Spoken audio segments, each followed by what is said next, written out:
We in the building round here. All right. How y'all doing? We are preparing to watch Royal Rumble 2007. Top Dog, how you doing? He's here before I am, which is amazing. All right. Hope everybody had a happy new year, happy holidays, and all that jazz. Um, Royal Rumble 2007 is one of my favorite events, so we're gonna sit through this thing. We're gonna watch the entire show on Peacock, which is where I intend to watch it. I have the DVD, but I don't have a DVD player to play it. So we gotta watch everything on the cock. Uh, how's everybody doing? I'm pretty sure somebody somewhere has got to keep me abreast of whatever special announcement is supposed to be tonight from WWE. I'm sure somebody's gonna let me know what it is, but I really do need to know that. Otall 20, how you doing, sir? Or madam, however you choose to identify. Hopefully everybody hope everybody did good. Hope everybody feels better. We're about to certainly watch Royal Rumble 2007 and see how this thing goes. We're gonna start probably in about a few minutes after, probably about 6 minutes after. So that means like another 3 minutes. Give some more people time to pile in and get ready. This is probably the most people I've seen come in on a live stream in a while. Kevin Abreu, WG Phil, how y'all doing? Hello to everybody individually, everybody who's here and probably is not being counted so far or have not did a roll call. Again, we'll be punching in at 8:06, and at that point in time, we will all press play on our Peacock, and then we're gonna run this match or run this show. I've been watching Royal Rumbles for the last 2 weeks, but I've been mostly just watching the match, the Royal Rumble match. Then occasionally I'll watch like one other match on the show. This is gonna be the first pay-per-view event I've watched all the way through in a long time. Since I stopped watching so much wrestling in my free time. Basically, I just use it as a background noise now. Let's see. Koshan Ard, what's up? How you doing? 2007 is underrated year due to Benoit and the pharmacy bus. Yeah, the pharmacy bus is crazy. I'm surprised that enough people have not done like documentary style walkthroughs of that event yet. WrestleMania is my favorite pay-per-view event. Yeah, I love WrestleMania. I really do. John Alba said something that was absolutely brain-numbingly ridiculous the other day, where he was, during. Matter of fact, yeah, we got a couple of minutes. He was talking about this thing, the Rock and Roman being at Elimination Chamber. He was discussing this as if you could raise Elimination Chamber up to be like WrestleMania. Like you can't, you know. And he has this idea that, well, why wouldn't you try to put on the best show every single time?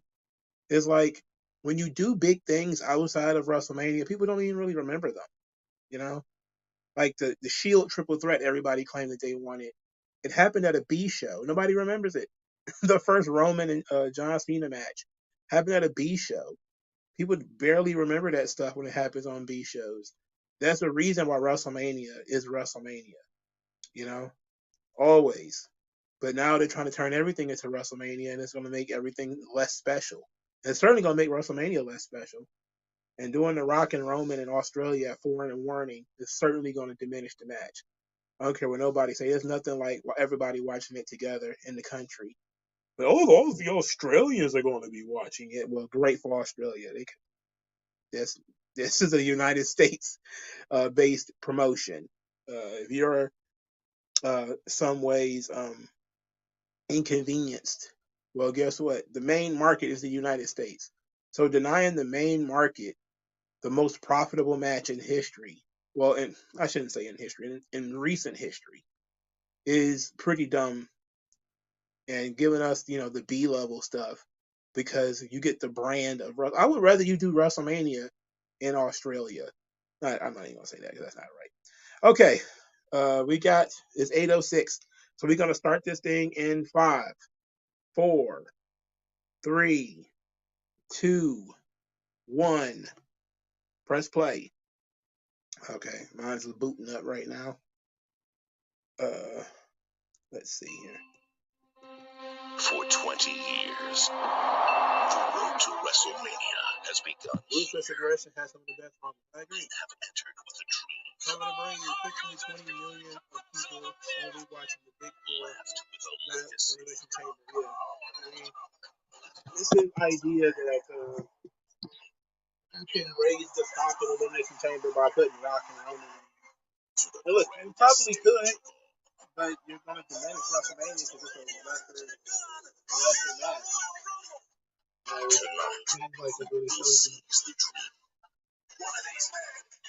One of these men is going to WrestleMania.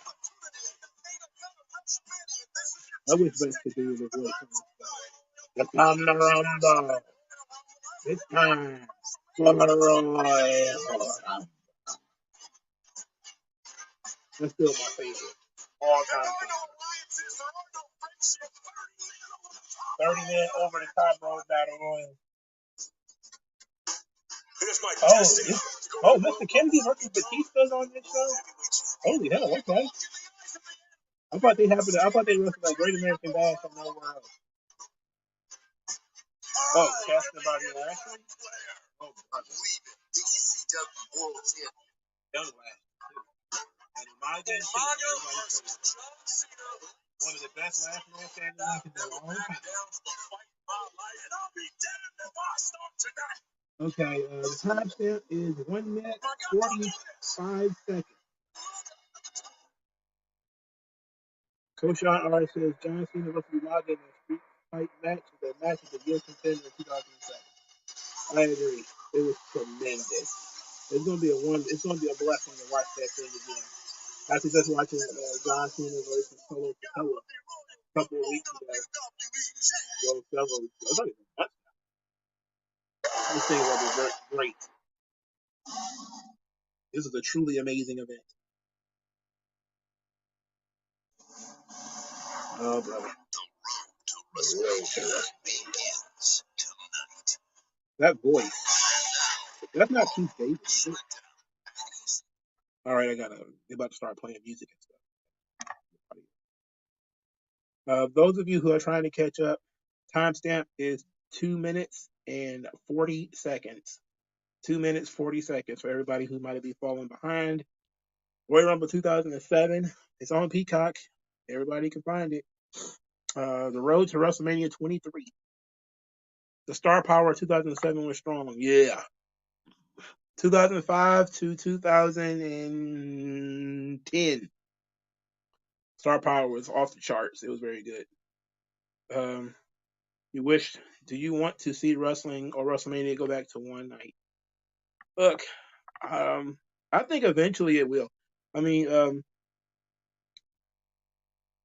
as I was saying earlier when I was talking about John Alba, there's people who seem to think that what they're doing right now is always going to be able to be what they can do. They don't understand that this is a bubble. Almost every good turn WWE has is temporary. They're one injury away. They're one bad PR disaster away from, everything going back to normal. You know what I'm saying?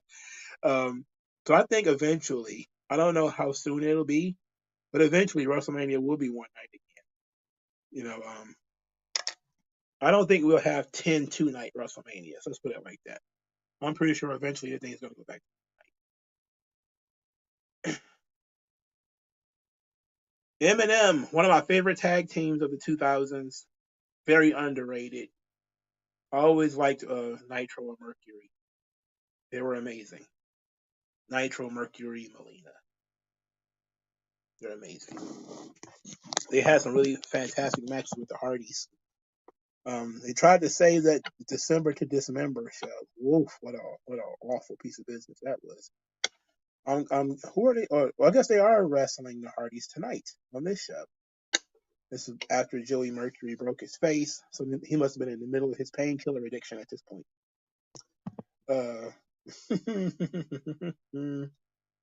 It's not funny that he had a painkiller addiction. It's just funny that I remembered it.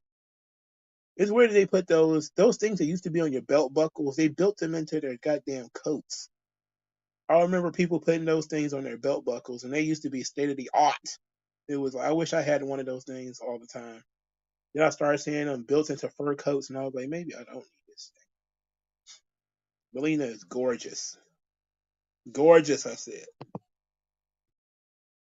Um, I miss WrestleMania being a one night event on a Sunday for once a year. Yeah, I mean it's been what 2 night WrestleManias. It's fine. It's okay. I think it's opened up opportunities for more people to be on the show. Plus WWE is selling content now. They're not doing pay-per-views anymore. This is all content, so it doesn't matter. Joey Mercury has a tongue ring. What kind of man has a tongue ring? Joey Mercury. Yeah, they wrestling the Hardys, so this match about to be crack. Oh, that's Intercontinental Champion Jeff Hardy. Oh, brother. Okay, this is about to be risky. It's about to be risky. Gordon Bone. One of the things I remember about 2007 Royal Rumble oddly was the video packages. May God have mercy on the 29 other men. That's the wonderful thing about WWE is their video packages and all that kind of stuff is next level, just top notch stuff. The M Studios says he prefers WrestleMania being 2 nights. Um, hmm, I don't dislike it. I don't dislike WrestleMania weekend. Um, the only issue I really have is that WrestleMania is like voting. It's gone from voting day to voting week to voting month. So now we went from WrestleMania being a day to WrestleMania connecting to the Royal Rumble and creating a WrestleMania season. So it's literally 3 months where everything is supposed to tie into WrestleMania. And what ends up happening is you end up with situations like that's about to occur this week, where all kinds of crazy stuff happens that actually derails the WrestleMania as a show. Joey Mercury's got braids. Those are not dreads. He got his hair braided. You can see the braids. I don't dislike pay-per-views being on Saturdays. I didn't like it at first, but now that I think about it, I'm not that upset about it. It's actually not a bad thing to have pay-per-views on Saturdays. Sundays was tradition, and I don't hate Sundays, but Saturdays is actually better. You get to spend. I guess Saturday nights is kind of tough because you turned it into a TV night when really you kind of want to relax, and Sunday is more of a relaxing day. But they doing that. It's no doubt a Nick Khan idea to get away from football. He knows too much about regular sports. He's just a regular sports guy. Mongo, do you think Jade Cargill is going to be a surprise entrant? I don't think it's going to be a surprise at this point. I think everybody pretty much expects for her to show up at the Royal Rumble. Um, I think hasn't Bayley been the only woman to announce herself for the Royal Rumble already this year? So I imagine that Jade Cargill probably will be next or within the next. I don't save her as a surprise entrant. It's like why? You have real surprise entrants being people that they don't expect. Everybody expects Jade Cargill to be there. Why wouldn't she be? Yeah. I saw her training footage. She looked pretty good. Her and B-Fab. They look pretty good. And Odyssey Jones. It seems like hey, we took all these people off TV because we don't think they're very good. And we sent them to Natty and mostly TJ. And we decided that we're gonna kick their asses and make them better. And that ends up being the way that we do things. Cut off, didn't it? Yeah, my mic cut off for a second. I don't know what that was about. Sorry about that.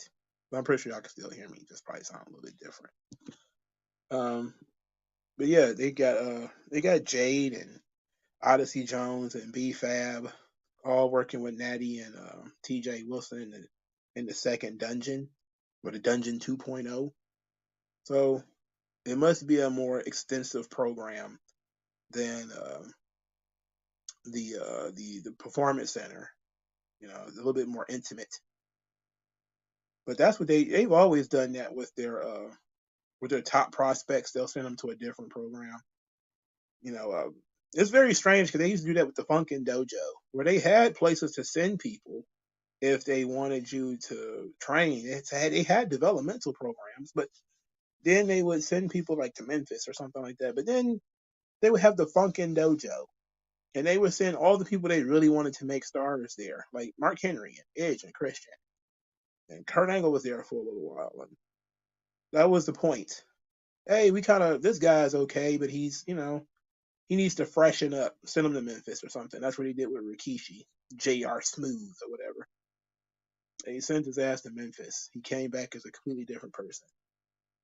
Flex Cavana is in USWA, but now they're just seemingly doing that where they'll have guys in the performance center for a little while, and then they'll send them to a more intense program, seemingly either at Reality of Wrestling or in the Dungeon, which is very interesting. Um, Wait a minute. What am I looking at here? I think Jeff was a few weeks away from losing it to Umaga. The IC title was kind of in a weird state in 2007. Kind of felt secondary to other things at the time. Well, that's kind of the point. But yeah, Jeff losing it to Umaga. I think he lost it to him. I'm pretty sure he lost it to him. No, wait, was this before or after? No, this was after. Was this before? No, this was before New Year's Revolution. No, this is after New Year's Revolution because I know Jeff Hardy and Johnny Nitro. They had a match at New Year's Revolution, and it was an epic cage match they had. It was pretty good.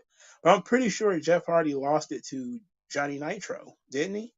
Or did he win it from Johnny Nitro? It was one or the other.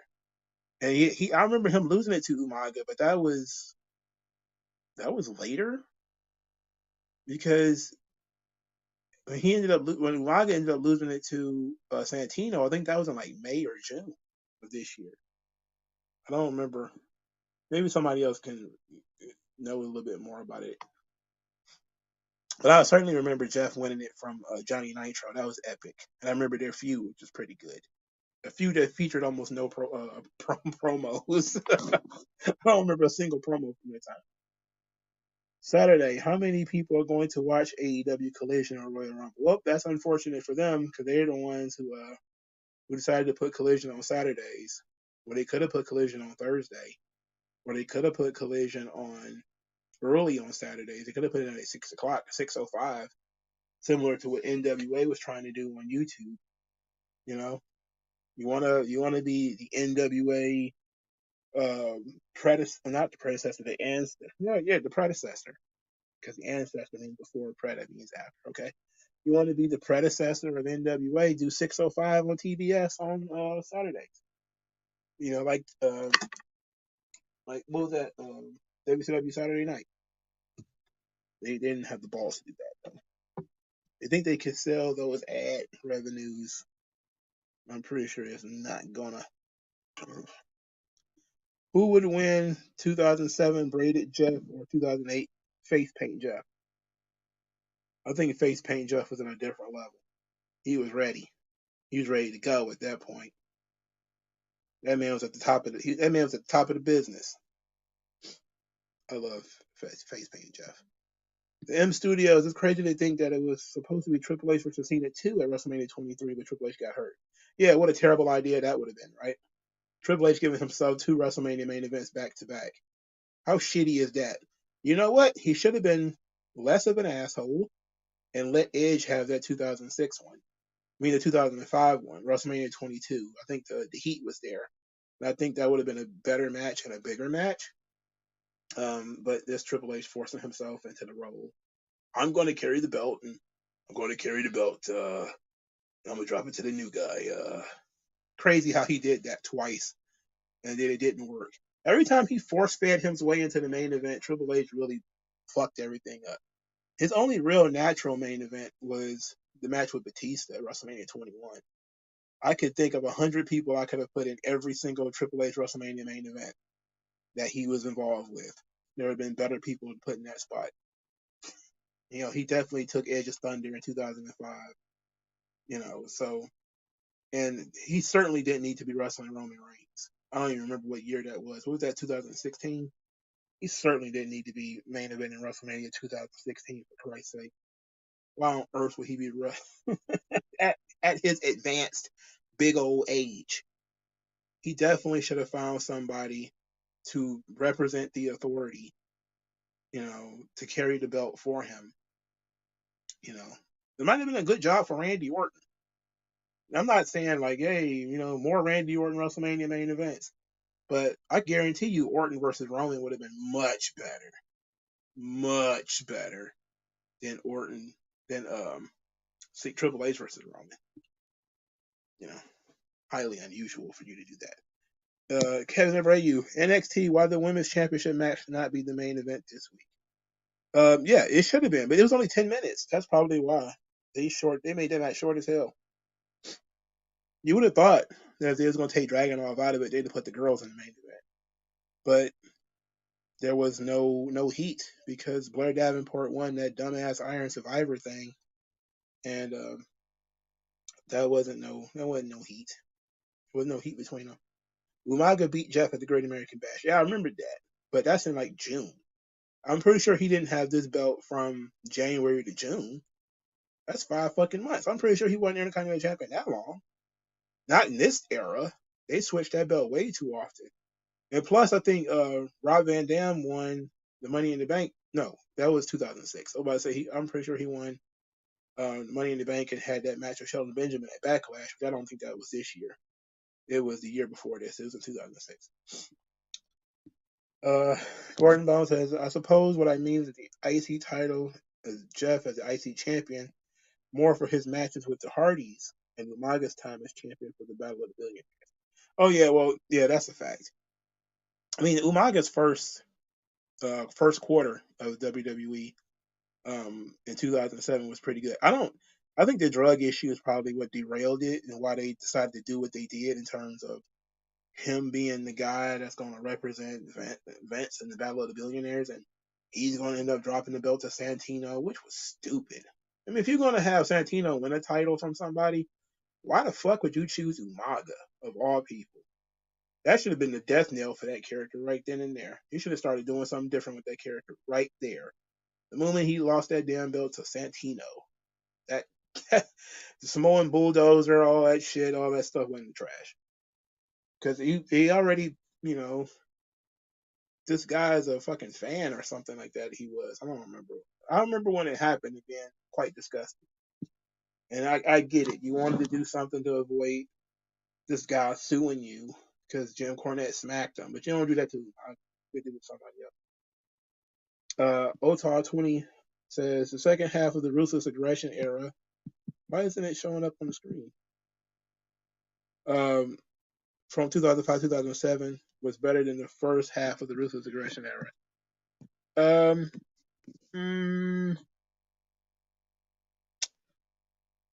I don't know. I think it's more of a tie. I mean, I liked, I guess you could break them down to the Cena years and the Brock years, because Brock took over in 2002 and he's pretty much the face of the company and everything.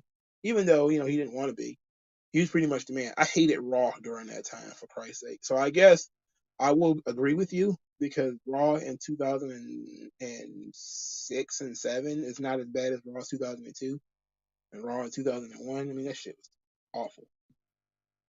Gordon Boone says at least we got Edge versus Foley out of it. True enough. We got a nice little feud out of that, but he fucked Edge out of his WrestleMania main event. That's not fair, man. It's really not fair. WrestleMania 22, Eddie Guerrero versus Shawn Michaels close to having. Yeah, I heard that they was supposed to, and Eddie was supposed to be the champion going into that match too, apparently, because he was supposed to win the belt from Batista because Batista was injured, and so that might have been a title match actually. I'm pretty sure Eddie was going to win it though, because Shawn didn't want to be champion on SmackDown. He didn't want to be on SmackDown. Is Triple H overrated? Well, if yes and no. He he is absolutely one of the reasons I stopped watching WWE. But I always thought that people hated him way too much. I definitely think that he Jeff Jarretted himself, where he basically made himself the top star for several years, and he overrates his own importance. Like him still being the main event in 2016. It's like, who the fuck main events for 17, 18 years? Like, bro, like what the hell? Like this dude was barely a main event guy in 1999. That's really when he kind of broke through. And he's still in the main event 17 years later. That's crazy. Come on, bro. Like that's nuts. There's just no way. Especially after he did the old end of an era, last outlaw, whatever shit that him and Undertaker was doing. He certainly should have been in the main event anymore after that. But whatever. Man, you know what? I'm looking at Matt Hardy right now, and his movement is not that great. Like it's not awful, but it's not amazing. I'm not. I'm actually not that impressed by Matt Hardy the way he's moving here. And this was what over 10 years ago. This is when he put on a little bit of size because he was trying to be a main event guy. He put on a little bit of size, not a lot. I remember he came back from Ring of Honor. He was a little bit bigger. Weird how they never wrestled before. 2006. Yeah, that was Mania. Mongo, I think the 2024 Royal Rumble has topped the men's 23 Royal Rumble and the women's Royal Rumble because even though both Rumble has some star power and surprises, it wasn't that memorable. I'm not even gonna hold you up. I was watching the 2021 Royal Rumble. I couldn't remember who won that match to save my life. I really was stuck. I watched the entire match intently because I was like, "Who won this match?" And that should tell you how these Royal Rumbles have gotten. And I think it's because it's two of them every year. You kind of forget them. You know, and plus they don't. I don't think they don't work that hard to make these things iconic anymore. I think they just like, oh, the Royal Rumble, everybody loves it, so let's just do the same shit. That's why, like, man, I saw so many, like in recent years, so many times the Hurricane was a surprise entrant. I'm like, if the Hurricane shows up this year, I'm a cuss. I'm not even gonna hold you up. I think of the last five, maybe six Rumbles, the Hurricane has been in like three or four of them. He's been in those joints way too many times. Him and Michelle McCool, and I don't dislike Michelle McCool because she doesn't wrestle that much. But I'm sick of the Hurricane being a special. The Hardy Boys win. Pretty good match. Melina is disappointed in her boys. She didn't try to help him at all. Intercontinental Champion Jeff Hardy, brother Matt Hardy. There's signs in the crowd, a lot of signs too. So this is the era where there's still a lot of signs, still a lot of stuff going on, and Eminem did a good job. They did a really good job here. That match was very enjoyable. I didn't talk about it much, but it was still pretty good. Do I think Christian Cage should be AEW World Champion in the future? No, no, I don't think he needs it. I don't really think he needs to be TNT champion. Really, like I don't think him having a belt elevates the belt. I don't think he needs a belt at this point. Christian is such a good character in AEW. He don't need a belt. You know, I think he's just taking up space. If we're being honest, him being TNT champion really it elevates the belt. He's not having any real feuds for the belt. Edge just wanted to take the belt because it hurt his feelings. But he didn't really want to be the TNT champ. He didn't care about it. Raw was always better on USA than the TNT and Spike TV. Yeah, Spike TV days. Man, that was a weird time. Man, that was weird. Triple H versus Kane feud was not good. They never had good matches either. Triple H never had a good match with the Big Show. Never had a good match with Kane. Um, he needs. He's supposed to be like a ring general and all that crap, but he certainly needs to be in the ring with certain people in order to have really good matches. And that's not a knock on him at all. I'm just saying, certain people suck so bad and there's nothing you can do about it. But because I can tell you more often than not, I don't believe anybody had a good match with the Big Show. because I don't believe Big Show had too many good matches ever. Is that Kelly Kelly? Oh, Edge is a tag team. Oh yeah, he's tag team or rated RKO. That's the thing. So they were doing this. Okay, I see. I was wondering what the hell is going on here. Like, why is he a tag team champ? But I forgot this is around the time where Edge was tag team titles with anybody. Hulk Hogan, Rey Mysterio, you know, just about anybody. Him and Orton are tag team buddies. They're out there wreaking havoc. They were friends backstage too, apparently, so this made a lot of sense for them to be paired up on screen. And they were bothering the divas, let's say. What was that? Joy Giovanni claimed that they bullied her and did all kind of crazy stuff for her on the airplane. Very, very disappointed in young Edge. Oh, it's King Booker.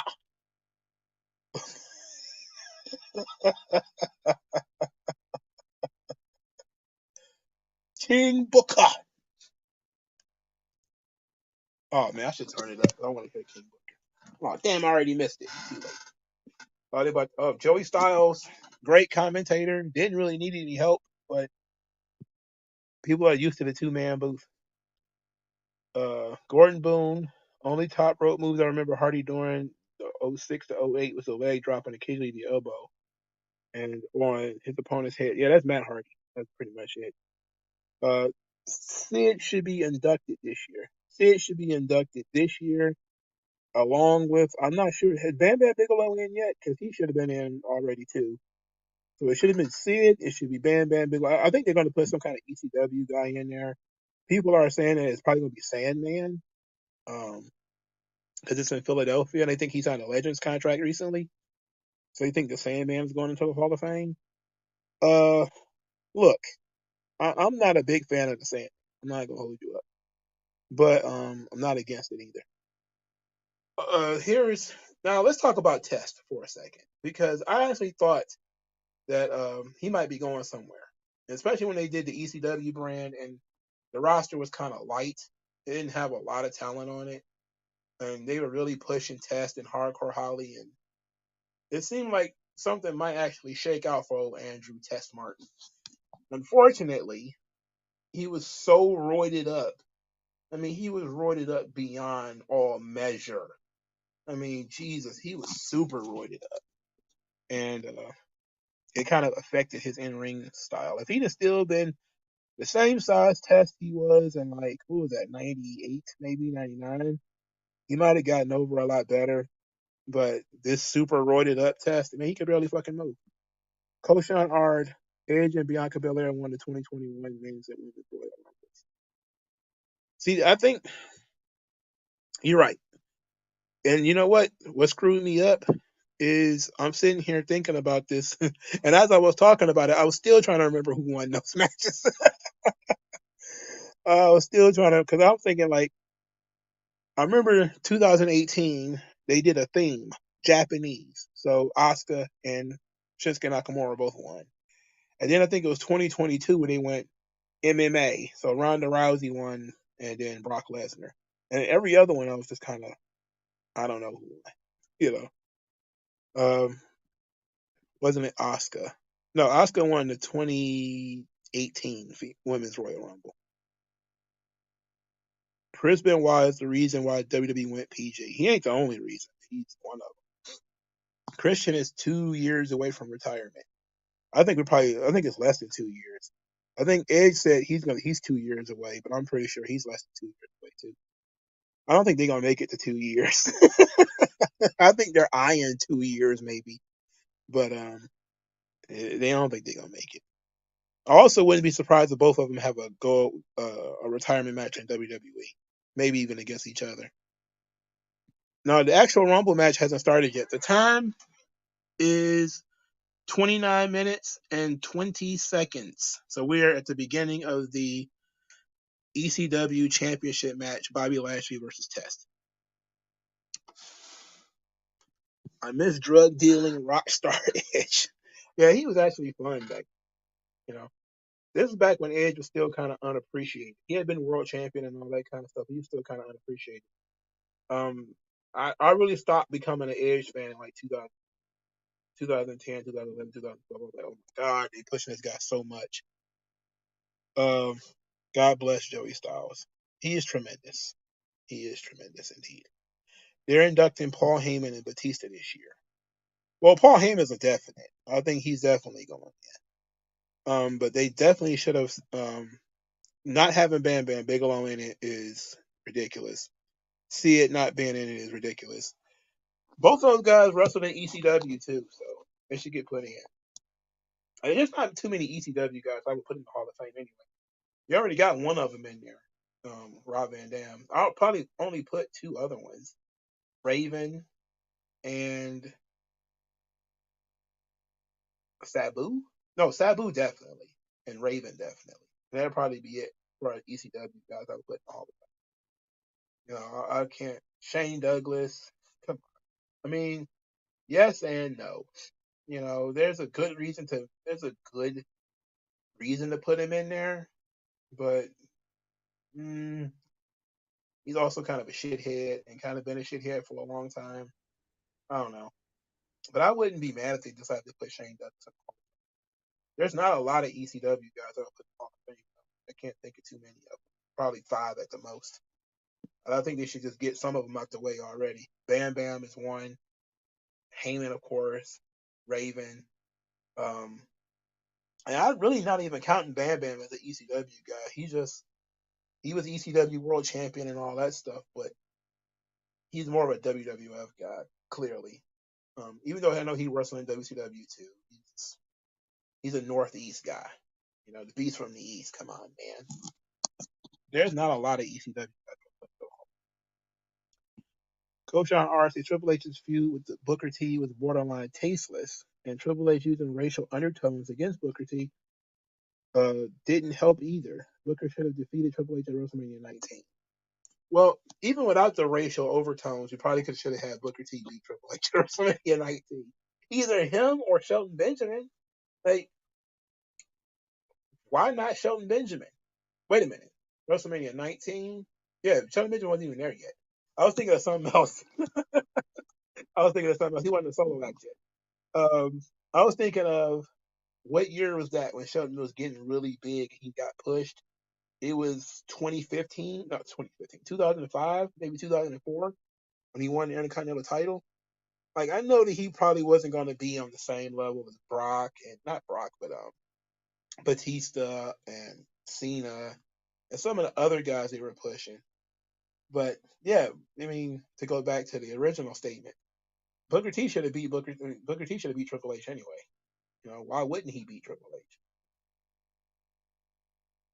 But I think the whole reason they did that is so that Triple H could wrestle Goldberg, and they knew Goldberg was coming in.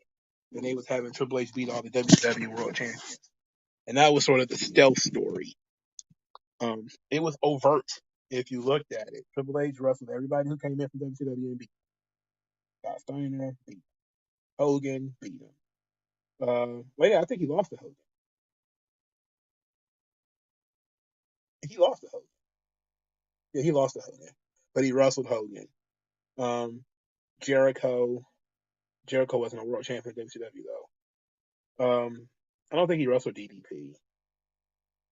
I don't remember if he wrestled DDP. But that's when they were doing that thing. That was stupid. Weird how SJW neckbeards don't castle Triple H. What are they gonna castle Triple H for? He's just a dork. Um, he loves Test. I don't know, man. Roided out Test is not my favorite.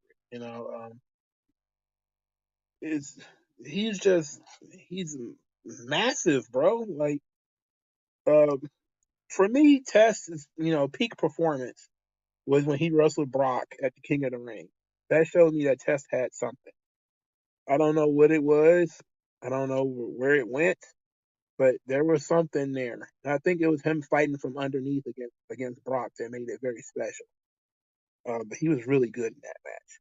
And then they just kept him doing comedy shit, the testicles and all that crap. And at this point, he's just roided out of his gourd. He's got no charisma. He's not showing much in the way of personality. He's generic heel. And he's as generic as they come at this point. And they're really just kind of pushing Lashley, so it's not. He's got no chance anyway. I mean, this is an ECW championship match. This dude got an armbar on. Are you serious? Relaunching ECW in 2006 was a big mistake. They should have ended the first brand split in 2008 when they went HD. All the stages looked the same after that. Well, they decided to relaunch ECW because of how well the one night stand shows were doing. And that's also why Rob Van Dam became the champion. He made so much money off the one night stand. And he figured, hey, people want to see ECW. Let's just do it. And then he wanted to keep messing with it instead of letting Paul Heyman do it. He wanted to have certain guys in certain positions. It's a WWE product at the end of the day. So Vince ruined it. But I don't think it would have been that great anyway because Paul Heyman wanted Kurt Angle. Kurt Angle didn't want to go to ECW. He would rather quit than that. And plus, he had a painkiller addiction. So then they gave Paul Chris Benoit. Benoit decided to spurg out and kill his family rather than wrestle in ECW. And then they decided, you know what? Screw this. We're just going to turn it into developmental. So Yoshitatsu, Sheamus, you know, Lashley, Kofi. We're just going to dump everybody that from like Florida Championship Wrestling and late stage OVW into this joint. Fun fact about Test: dude was a massive chick magnet. Dated Stacy Keibler and Kelly Kelly. Poor Kelly Kelly, she was like 19 around all these Reuters when they was tearing her ass up and locker room way. Jesus Christ. But she was it's like a kid in the candy store. Bam Bam Bigelow would have been a great heel champion during the New Generation era. Shame they didn't use it properly. You know what? I always say that Bam Bam probably should have got that title run that Yokozuna got. It probably would have been so much better if it was Bam Bam Bigelow. You know, it just felt like that should have been for Bam Bam or Earthquake. But I don't know. He's bigger than both of those guys, but still. Um, Also, yes, I think if they'd have booked Bam Bam properly, things would have been really good. It was really sad when I heard his story about main event at WrestleMania, and they talked him into losing to Lawrence Taylor by saying that he was going to end up feuding with Diesel afterwards. So basically, the idea was you're going to lose to Lawrence Taylor, and then we're going to do some shenanigans, and you're going to be the main heel to fight Diesel throughout the summer or some shit like that. And it never came to pass. So he went and did the job, and basically ended up getting turned babyface after that. I was like, oh hell, I'd have been pissed. I'd have been look. Not saying that he would have made a ton of money with Diesel, but for Christ's sake, um, it was so sad. No, Owen Hart is never going to the Hall of Fame. Not while his wife is alive. His wife would never allow it. Remember the ECW was the New Breed storyline around this time too. Oh, oh, what a stupid storyline. That was when you knew that the ECW was about to become developmental, and they started doing that. Bobby Lashley does not age. No, he's slightly bigger now than he was then, but he looks pretty much the same. What if John Cena beat Rob Van Dam in one night? Oh well, I can tell you this: if John Cena had beat Rob Van Dam, that would have been it. You probably would have been no more one night stand shows. Um, because I doubt anybody would have gone back to. I remember when John Cena beat Sabu. Man, I was disgusted by that. Ooh, brother, I was in full internet mark mode off that one. I was hot, especially since it was about submission. I was hot. I remember reading that results online, and I was like, who the fuck? This must have been a test of Sabu to see if he can do business. You know, it had to be. Like it had to be one of those things where they was like, fuck Sabu. Let's see if he's gonna, you know, agree to tap out here. And then when he did it, they were like, "Oh, okay. Well, I guess he's cool." He actually spoke very well of John Cena too afterwards, so I was impressed. People sleep on 2009 Christian run in ECW. That's why I consider Christian the greatest ECW. That's when they had that weird looking belt with the wings and stuff on it. I hate that damn belt. Um, thank God Kelly got signed to WWE back when she was 19. Yeah, she was a kid, man. They was tearing her ass up back there. She was an adult technically, but she's around. She was around some dudes that was like twice her age. They was tapping that ass, tearing her ass up. Yeah, the Click kind of did their thing with Bam Bam because Diesel was the champion, so they already gave him this promise that they was going to do this storyline with him and Diesel, and that's not happening, not going to happen. He's going to feud with the $1 Million Corporation or something stupid like that afterwards. So there you go. I don't think we weren't in any danger of Kelly winning the title. She wasn't any good. Yeah, they did. Thea Hale was 19. I think she's like 20 now, but Thea Hale is fresh out of like high school, so she's very young. So they are still signing chicks who are 19, 20 years old. They're probably going to be in Performance Center for a little while before they come up to NXT, but they're signing really young girls in there. Yeah, I'm pretty sure Vince had it. Vince might not have lied to Bam Bam. Probably told him what he did have planned. But then Shawn and Diesel and all those guys got in his ear and probably was like, you know what? Maybe not. That's not so good an idea. But that was sick. I know Shawn was pissed. He won the Royal Rumble and had to be second from the top. I know him and Diesel was pissed. You know, I know they was salty about that shit. They didn't even get to main event that WrestleMania. They had to work. They got to work together, which is what they wanted, because all the Clique wanted to do was work with each other. But then they didn't get to main event, so I'm pretty sure they was salty as hell about that. Uh, I didn't mind Kelly doing striptease at 19. Well, that's what most of them do, striptease. Uh, Fans would have jumped in the ring. If RVD would have lost, they probably set the seats on fire, no doubt. Batista and Mr. Kennedy. I love me some Mr. Kennedy. I hope he's like the one of the entrants into the Royal Rumble. I really want to see what he looks like today. I seen a picture of him, I think from 2 or 3 years ago. He looked kind of bloated, but I would love to see Mr. Kennedy return because he hasn't been back since he left. He's one of the few guys from this era. I think he's in his 50s though, or in his late 40s. Somebody do a quick Google search and see how old Mr. Kennedy is. Uh, Top dog. When do you see Braun Breaker getting caught up? Probably later this year.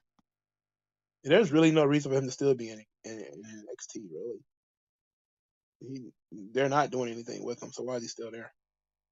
Durag Vince was the greatest ECW champion. Well, that's without question. He's certainly better than. He's certainly a better champion than Mikey Whipwreck. A lot of AEW fans were disappointed about last night's surprise returns. Well, they shouldn't have been. I know they were because they listen to the dirt sheets all the time, and the dirt sheets told them that Mercedes Banks was showing up, and it didn't happen. Mr. Kennedy is 47. Okay, that's about the same age bracket as AJ Styles and Randy Orton. So yeah, I'm not saying come back full time. I'm saying make a Rumble appearance. He should be in shape enough for that, right? I wonder where Shawn Michaels is getting these hot women. Well, there's college. There's colleges. They're doing recruitment drives and stuff. So they're probably, and I think also they're looking at chicks on Instagram. That's where Mark Henry found Bianca Belair. He found her on Instagram. He like messaged her and was like, "What do you think about being in WWE?" She was like powerlifting or something. Remember when TNA signed Ezekiel Jackson and Snitsky? I remember Snitsky. I don't remember Ezekiel Jackson being in TNA. What did he do there? I remember Ezekiel Jackson in Lucha Underground. He's playing Suge Knight. That was great. That was great. AJ3 says he's late, but he just got off watching Rick Boobs. I guess you meant Rick Boobs on Chris Van Vliet. And did you see the Dolph Ziggler New Japan debut? I did see the Dolph Ziggler New Japan debut. I did see the video that he put out, the Wanted Man video. Um, And I watched Bryan Danielson versus Kazuchika Okada, and I watched the main event. The main event was put me to sleep. I don't think Naito gives a fuck anymore. I don't understand why they keep putting him over and in the main event. Who cares? But the Dolph Ziggler debut was fun. He's working with that talentless hack, Dave Finlay, with no fire, no personality, no anything. That guy sucks. Hope his brother is better than he is. He sucks. Um, Dolph in New Japan is good. I think it's great actually. Um, it's a good time for him to reinvent himself. His movie was dope too because I didn't get it at first. I was like, why is he fighting zombies? Like, what's the point of this? Like I thought the release video was supposed to be about the release, you know. But I think that's really what it was about. Is that he's wanted, like he's a free agent now, and he's being released, and it seemed like he might have been getting released from jail or something. Get these handcuffs off me right now. We're both gonna die. He's fighting zombies barehanded, which is like crazy stuff.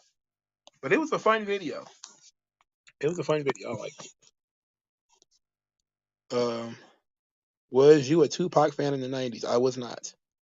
Crossface Ray, I hope Mercedes goes to AEW. I don't want to see Triple H. Oh my God, he is. Ugh.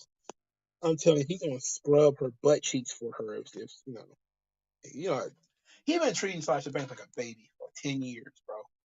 And it all started when they decided, oh, they're gonna give them flowers. What was that? Takeover Brooklyn, where they gave Bailey and Sasha Banks flowers after that match. I was like, oh hell, this started so many problems. They started acting like brats right after that. Like, don't you love us, Trips? You don't love us no more. And he had to go to Vance with his hands in his pockets. I promised them, Dad, that we look after him. Weirdo. These his girls, his 4 horsewomen. And a bunch of dorks. I love me some Bailey. I like Sasha Banks. I really do. I think she's highly talented. I just think she's a crybaby. And I don't like that. I don't like brats. I don't care if they're children or full grown adults. Here's come Grandpa Dave Batista for everybody who is behind 47 minutes, 35 seconds. For the record, Dave Batista was a grandfather before he was WWE champion. He became a wrestler at like 35. He had already had his daughter had already had a baby. So he was a grandfather when he main evented WrestleMania. How you felt about Finley in WWE? The older Finley? Um, it was fine. It was basically just the same shit he was doing in WCW, except for he was a little bit better at it because he was a little bit older. But I never really thought too much about Finley. He was just like, I like to fight. He was basically Sheamus, you know, pudgy or Sheamus. I had fun watching some of his matches. Um, whoa, look how Kenny is fixated on the world title. Look at this thing. His eyes are following the belt. I like that. That's a nice touch. And Batista tried to go behind him. Thought he was slick. He thought he was slick. Wait, whoa, whoa, whoa, whoa, whoa, whoa, whoa, whoa, whoa, whoa, whoa. Batista's daughter did a sex tape? Is that what you guys are saying here? What? Batista's daughter had a sex tape? No way. No way. Why would she do that? Why would she do that to her old man? Ugh. Athena Bautista. Oh God. She don't look like him, do she? Cause Batista's kind of white brown, where he's not like 100% white man. He's brownish. I think he's like you say he's Filipino. Kind of got a little bit of that Asian stuff in him, though. But she's probably like a white girl, right? And I know it's well, now the woman he married was white. I don't know if they had kids, but because he had baby. He did. I think you mean NXT Takeover Respect. Was that it? Yeah, because it was at Full Sail. Yeah, you're right. When they did everything with the flowers and everything, that shit was terrible, bro. That shit was terrible. That was the most. That's when I really started kind of getting aggy. I started getting aggy right there. I'm like, this presentation is not good. Like we got baby faces and heels both getting flowers and they both getting pat on the back. I'm like, what the hell is this? You know, like, why are we doing this now? And then wasn't too long after that before they both started acting up. I'm glad Bailey stopped whining. But then again, maybe she's kind of grown up. Sasha hasn't. I think Bailey's got enough of that. I'm not gonna get my way. Vince told her no too many times. Sasha ain't got used to it yet. But yeah, they became a mess after that. I never heard anything negative about those girls until right after that. And I was like, wait a minute, they doing what now? They complaining about what? Oh shit, these bras need to go away. Not even mad at them because they trying to better their situation. So I can't be mad at you. But I just got tired of the whining. Throwing fits all the time and shit. Batista's daughter is trying to be like Mandy Rose. Oof. Oof. Well, I'm pretty sure she's significantly older than Mandy Rose.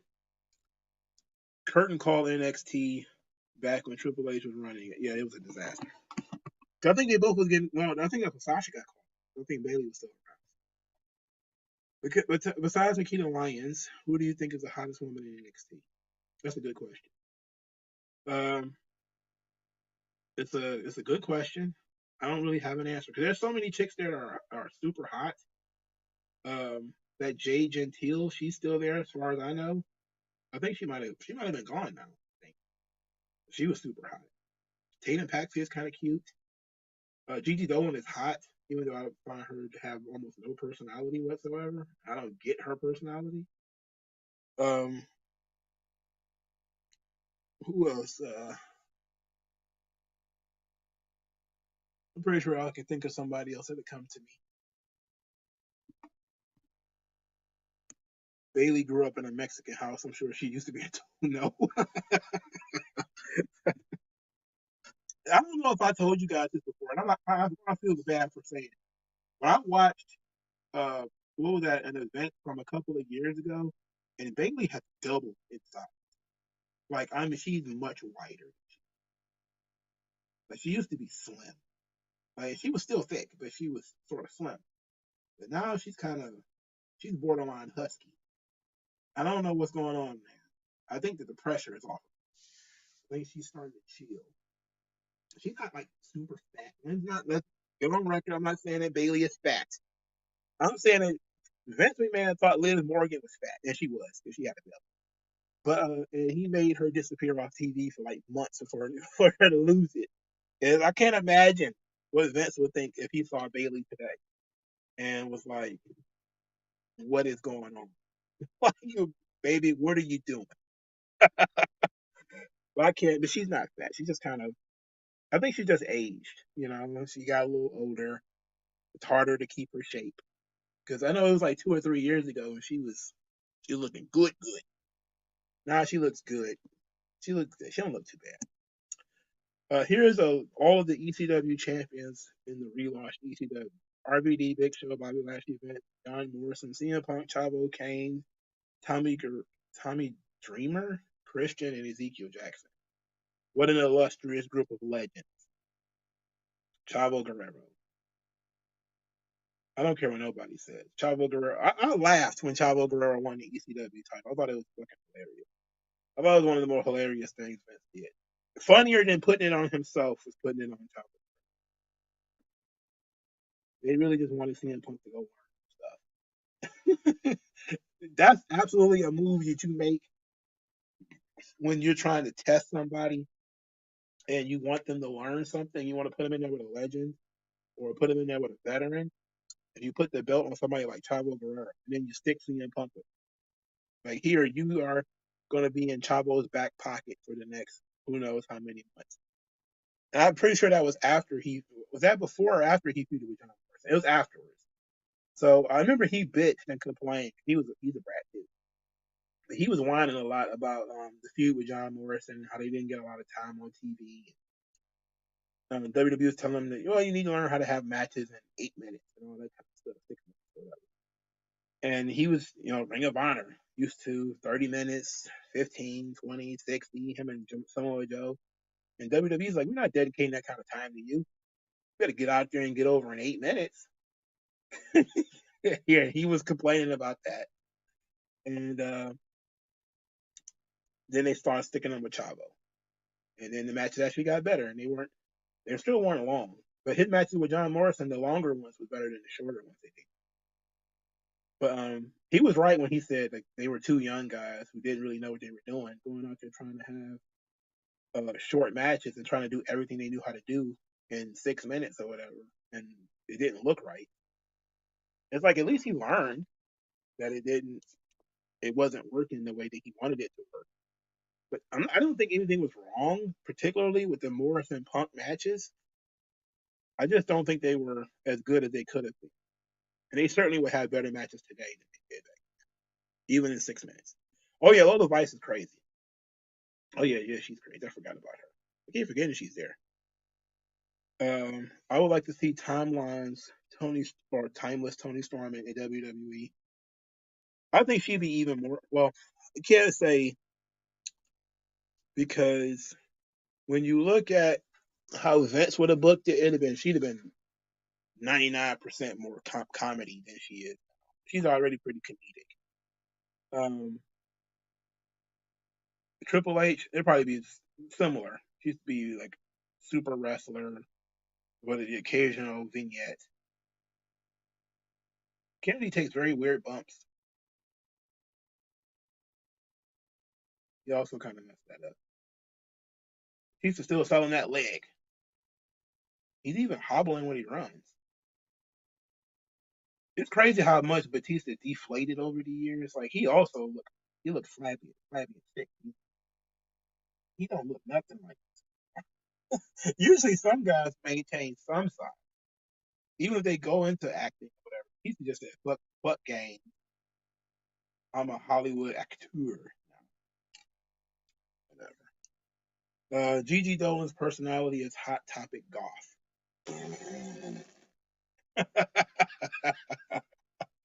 More like Spencer's gifts.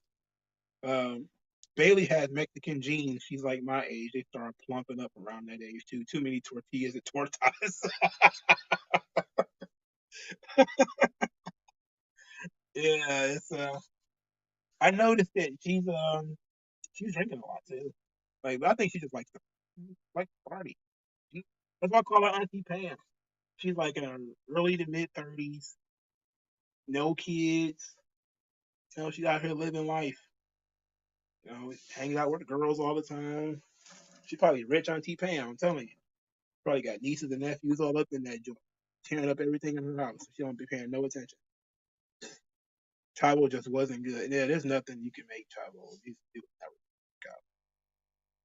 He's a mechanic though, and he did a good job with Iron Claw, and I think he could do a good job as a trainer. But as a talent, he doesn't need to be at the top of the card. Every time they tried to push Chavo, it didn't work. You know, but they gave him that ECW belt for two reasons. One, that he can mentor CM Punk, and two, it's probably the lifetime achievement award. Uh, ooh, that was a nice spot. Here comes the Batista bomb. Batista bomb on old Kennedy. Oh, he counted it. Oh, nope, he ain't counted it enough. That was nice. That's a 3 count, buddy. And his shoulder wasn't even down, but he ain't getting up. Matt Hardy, yeah, Matt Hardy was terrible. That's another situation that was I think a lifetime achievement award. Matt Hardy had no business. Core J is banging, and Lola Vice is hot as hell. I wish Shawn Michaels would hire Nitro girls for NXT.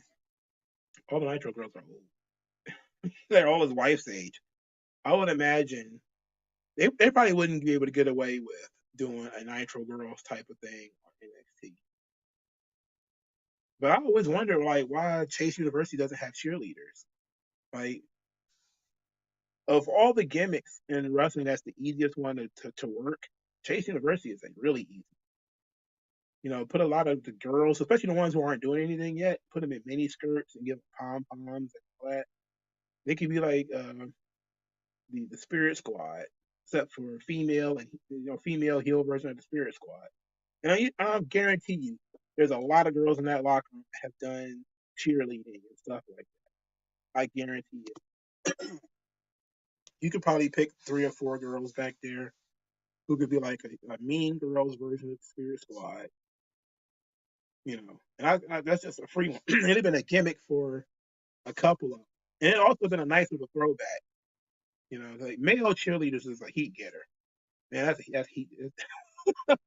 But if you do it with the girls and you do it in a stereotypical way where they're bitchy and catty and everything like that, it could work.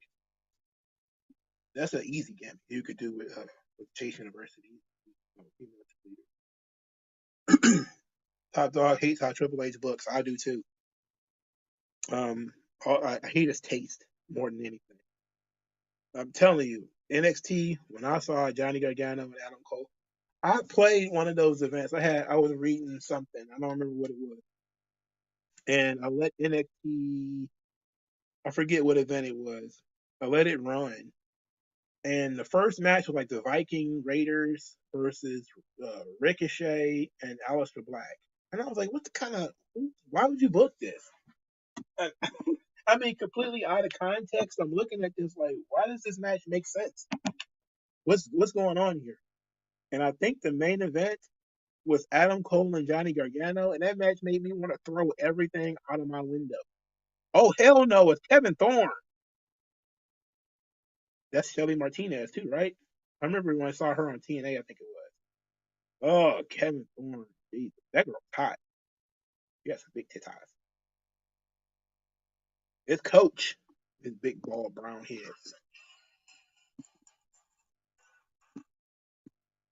Oh yeah, Tiffany Stratton is hot. Batista's mama was also Jane is AJ Lee with a boob job, and that's after. Oof.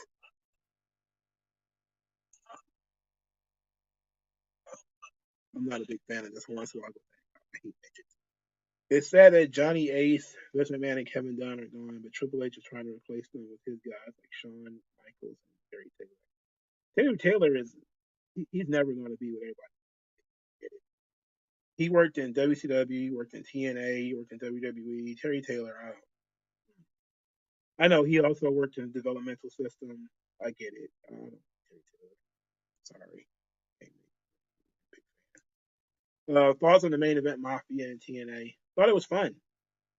It was a fun deal. Wait a minute. Why has the guy got 3 numbers?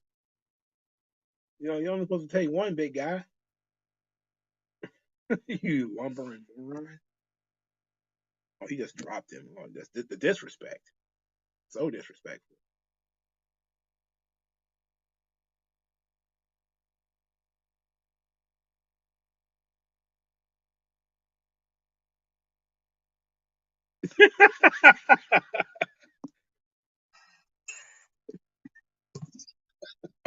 These are the biggest balls I've ever held. And we know you're lying. You put a lying face on. To be fair, Triple H booking isn't as bad as I thought it was going to be. Well, not yet. That's the thing. Like, it ain't got that bad yet. Like it ain't as bad as it's gonna get. I know it's gonna get worse than this. I already know. He's not gonna be able to keep himself under control for much. It's gonna be. He tried DIY a couple of weeks. It's not really getting over. But it's WrestleMania season, so he's gonna pull back on it a little bit. I expect him to be full Triple H mode next year, because then nobody's gonna be there to stop him. He's gonna have all the power. This is what everybody's waiting for. 1 hour, 4 minutes, 45 seconds. John Cena, Umaga, last man standing. About to get this thing started. I miss the anything can happen feel from the Attitude Era. That was an important bit. You know, that's really what kept the shows interesting. But it was also that element that burnt everything out. Because if anything can happen, then usually everything did happen.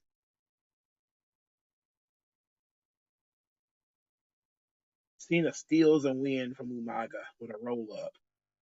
That was nice. I like that match too. They had a good match there too, New Year's Revolution. I like that it wasn't definitive. See, that's good booking 1-on-1. You know, it wasn't a definitive win, so Cena got to get a rematch. But then they put Estrada on ECW. That ruined everything. Full chain gang soldier John Cena right here. The Marine.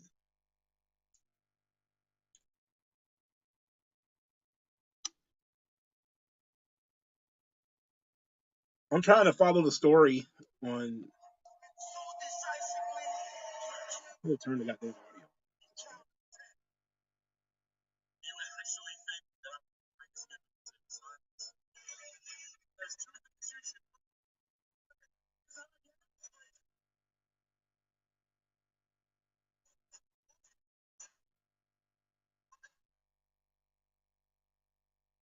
All right. About to get business about to pick up. Yeah, I mean, how many times you hit the man with some steps? Hit the man with some steps 100 times. 2007, John Cena is the best Cena and one of the greatest WWE champions. He was on the run like no other in '07. And then he beat the Great Khali this year too. He beat Umaga, Great Khali. He beat a bunch of other people too. '06 was John Cena wasn't fucking around either. But '05 was probably not his best year. That was his rookie year as champion. He was over pushing him. He was winning matches, and everybody was kind of like, "Are you serious?" Again, John Cena won a submission match. I was like, "No way!" With no submission holds to speak of. Out of nowhere, I'm like, "Get out of here, Bob." Next thing you know, he tapping out everybody. Beat it. I bet you he'll bring back the Lucha Dragons. I don't think so. Simon got the dickhead, so I don't think you'll get worried about the Flawed Zones coming back. I don't think you got to worry about the Lucha Dragons coming back either. I don't think Samurai Del Sol or Sin Cara or anybody like that is going to be that interesting. I wouldn't be surprised though, um, if what's the name was still around, Grand Metalik, if he would have been better pushed and um, Triple H's WWE. I think they definitely would have pushed him better. I miss old Lillian Garcia. Samantha is good. I like. Uh, Topped off to another thing I miss from the Attitude Era, this aggression era. Something crazy and cool always happens every Monday. Well, I don't know about that. They work very hard to create memories and make the shows matter. But you know what I miss more than anything? Titantrons. You know, actual videos for the Titantrons, and not just the logo, the name. You know, I'm talking like action shots and cuts and stuff like that. Actual Titantrons. Became a huge Cena fan after this match. Solidified my fandom in wrestling. Wow. I wouldn't say that. I just thought this match was amazing. This is probably the first time I was, well, probably not the first. One of the few times I'll say I was really happy about Cena. I wasn't thrilled about Cena for most of this time, but I was a big fan of Umaga. I thought Umaga was going to win the belt, and he probably should have, but you know, things happen. Then things got worse. If there was a match between TNA and WWE superstars, who would it be? Mine would have been the Usos versus Beer Money, and Rey Mysterio and the X Division, AJ Styles in his prime. Well, I like that idea, but I certainly would have probably had Shawn Michaels and AJ Styles. and Rey Mysterio versus somebody else in the X division, but I can't think of anybody else. Because the only other person was Christopher Daniels, and he sucks. Not that I thought Christopher Daniels was a bad wrestler or anything like that, but it's just not on a dream match level. He's not maybe Samoa Joe. Like Rey Mysterio versus Samoa Joe, that could have been fun as hell in like '08. It's a step down for Rey because he's a world champion and everything by that point. But it would have been fun. He was an X Division champion. On the other is like Chris Sabin. I don't want to watch Rey Mysterio versus Chris Sabin. Oh, you were 6. Oh, that's sweet. Will Miss Elizabeth ever be inducted? I'm pretty sure she will be. It's been so long now. But speaking of her, Lex Luger should be in the Hall of Fame. They should put Lex Luger in the Hall of Fame show. They should put him and Liz in at the same time, just so they could talk about their story and get it out of the way.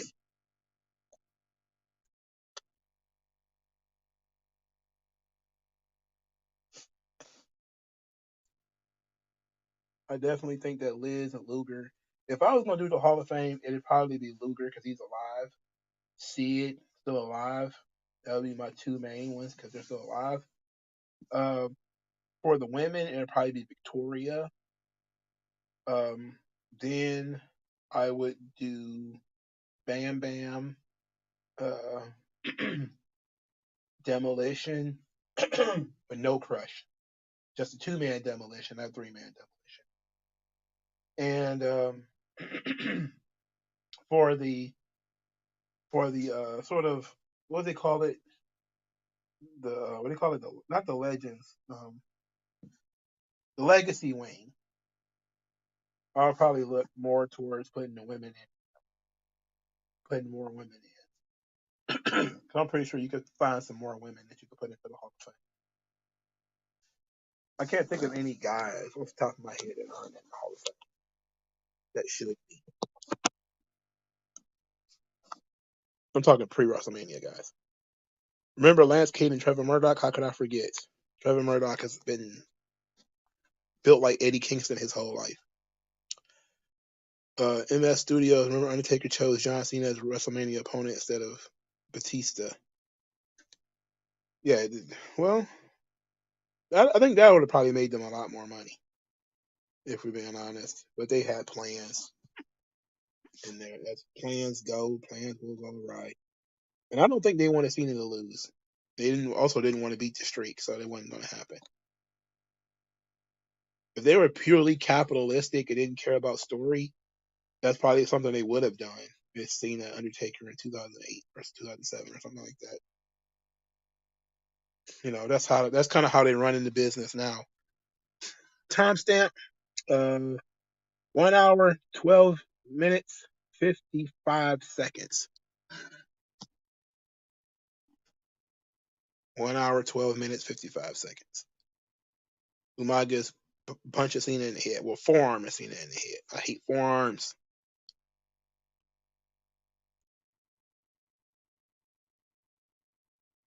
Nice. Throw him into the steps. I need to turn the TV up. I can't watch this show. They're not playing any music. Where the hell did Estrada go? Did he? Is he retired? Is he dead? Is he working somewhere else?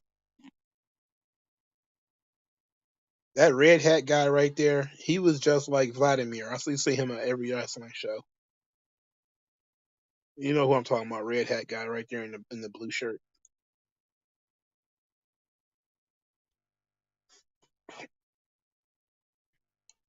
I like those guardrails though. Those guardrails look pretty solid.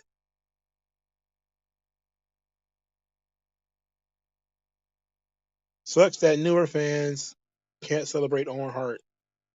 Well, yes, that is unfortunate. They gotta understand, his wife is who she is, and what happened is what happened. You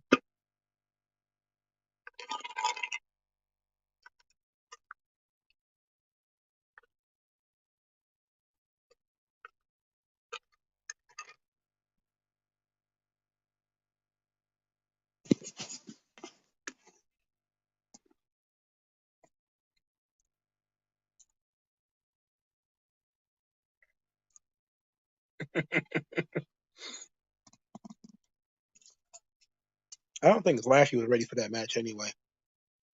He wasn't ready to wrestle Undertaker. Wasn't really ready for Wrestle Test. M Studios, if Cena didn't get hurt in '07, who would have beat him for the title? Probably Randy Orton. I mean, that's the direction they were going in anyway. So it's probably going to be Randy Orton. Triple H's big announcement is Money in the Bank in Toronto.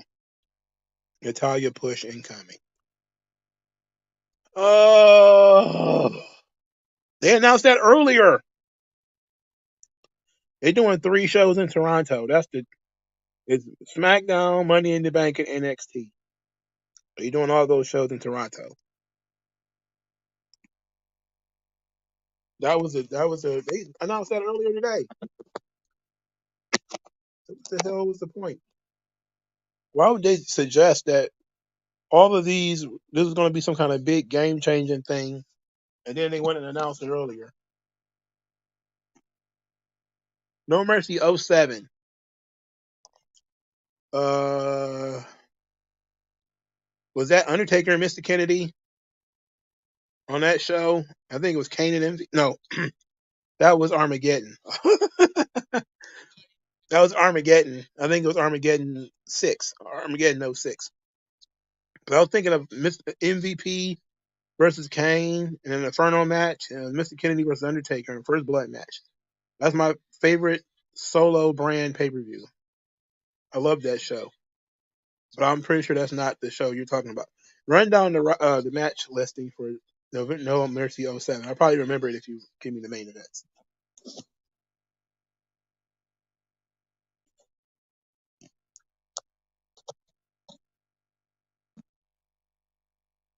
Cena selling them ribs, dog. Cena overacts everything, bro. He literally do. He learned that from Hogan. Hogan overacts everything. Yeah, Cyndi Lauper certainly should be in the Hall of Fame. Oh my goodness. Ooh, how did they do that safely? Is my thing. That's an amazing spot. That should have been the closing spot right there, boy. Oh, it was Triple H, Randy Orton, last man standing. Oh my God. It involves Triple H and Randy Orton. You know what? I don't remember it. I really don't remember it. Um, that's that's not the match where Randy Orton broke his shoulder, is it? I'm pretty sure he broke his shoulder in one of those matches with Triple H.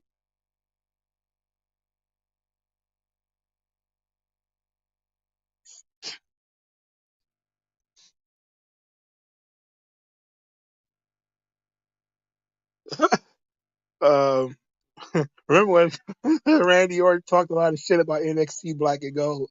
Maybe he'll keep Triple H in check. You would hope him and Brock would, tap Triple H on the shoulder and start and just, do the old throat cut. Like, nah, nope, forget it. But I don't think so. I'm begging Brock to tell Triple H to stop doing horse shit on this television. Yeah, Triple H won the belt, lost the belt same night. That was so dumb. That's when you knew Triple H was over pushing himself. He had to beat Randy Orton to win the belt. Then he had to go and beat Umaga just to lose the belt back to Randy Orton the same night. Get the fuck. That's how I figured Randy Orton was going to win the belt anyway. I said that when Batista came back the first time, when he wrestled in the main event against Danielson and Orton, I always wanted Brock versus Batista and wondered like why we never got that. They left so much money on the table. It's amazing how many times that happens in WWE, where guys will be in the company against each other. They'll have 500 fucking matches with somebody else, and they'll never ever wrestle a certain person.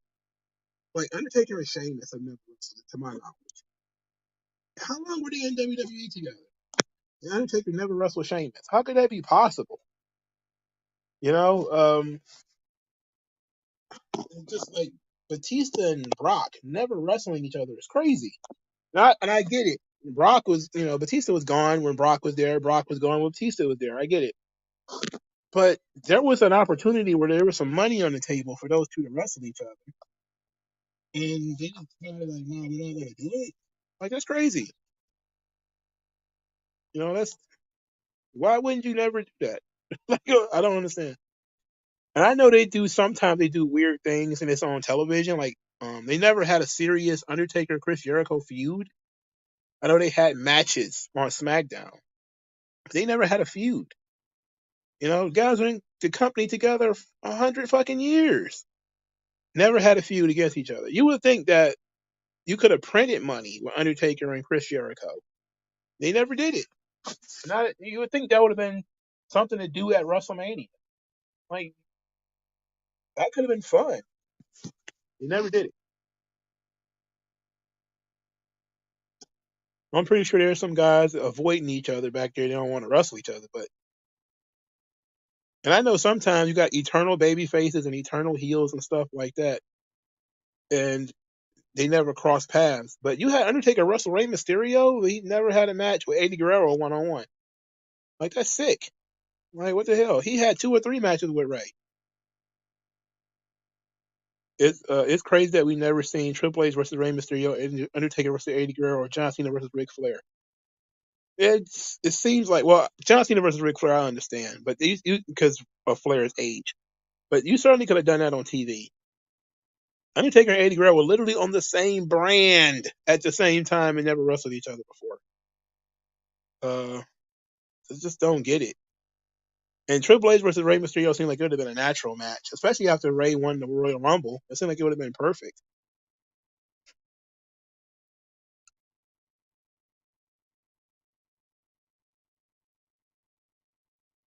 Ooh, come that sidewinder, beautiful. And look how Cena's selling it.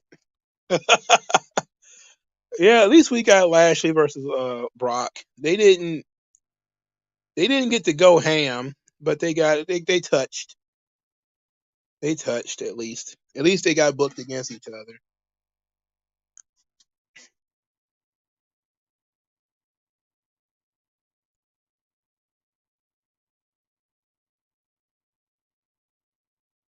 Down since before day one, did try to fight his head. Who's your favorite big gold champion in WWE? Mine's the 2009 Undertaker before he lost it to Jericho in the Chamber. I think I'm pretty much with you on that. I'm a big fan of the of that run for Undertaker. Also 07, 08. I'm also a big fan of Batista. When he won the title too. I was just getting back in when Batista won the belt. And his Hell in a Cell match with Triple H really got me back into the Raw side of wrestling. I thought that was fun. So I was really a big Batista guy. Not huge, but I didn't dislike Batista. Remember when they wasted Cena versus Hardy on Raw? Could have been WrestleMania main event in 2009. Or at least could have played a pay-per-view main event. This is what I mean. This is what I be talking about when I say, like, we're going to do Rock versus Roman in Elimination Chamber at 4 in the morning, United States time. And people are going to forget it 3 months later. They can be like, oh, remember when blah, blah, blah happened? Like, nah, it was in February. And we watched WrestleMania after that, and that was more important.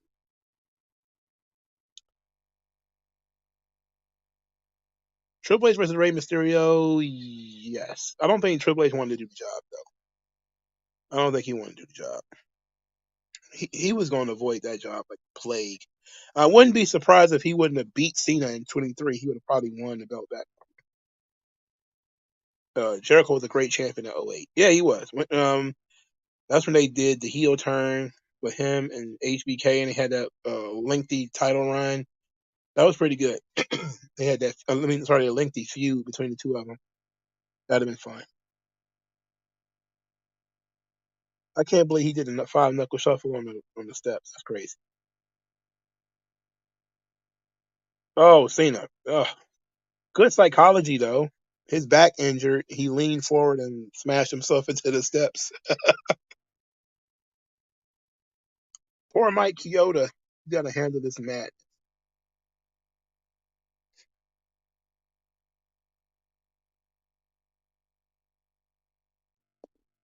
Jim Ross is good. Estrada is sweating out whatever that product it is in his hair. He's sweating the hell out of that product. Sweating the hell out of that shit.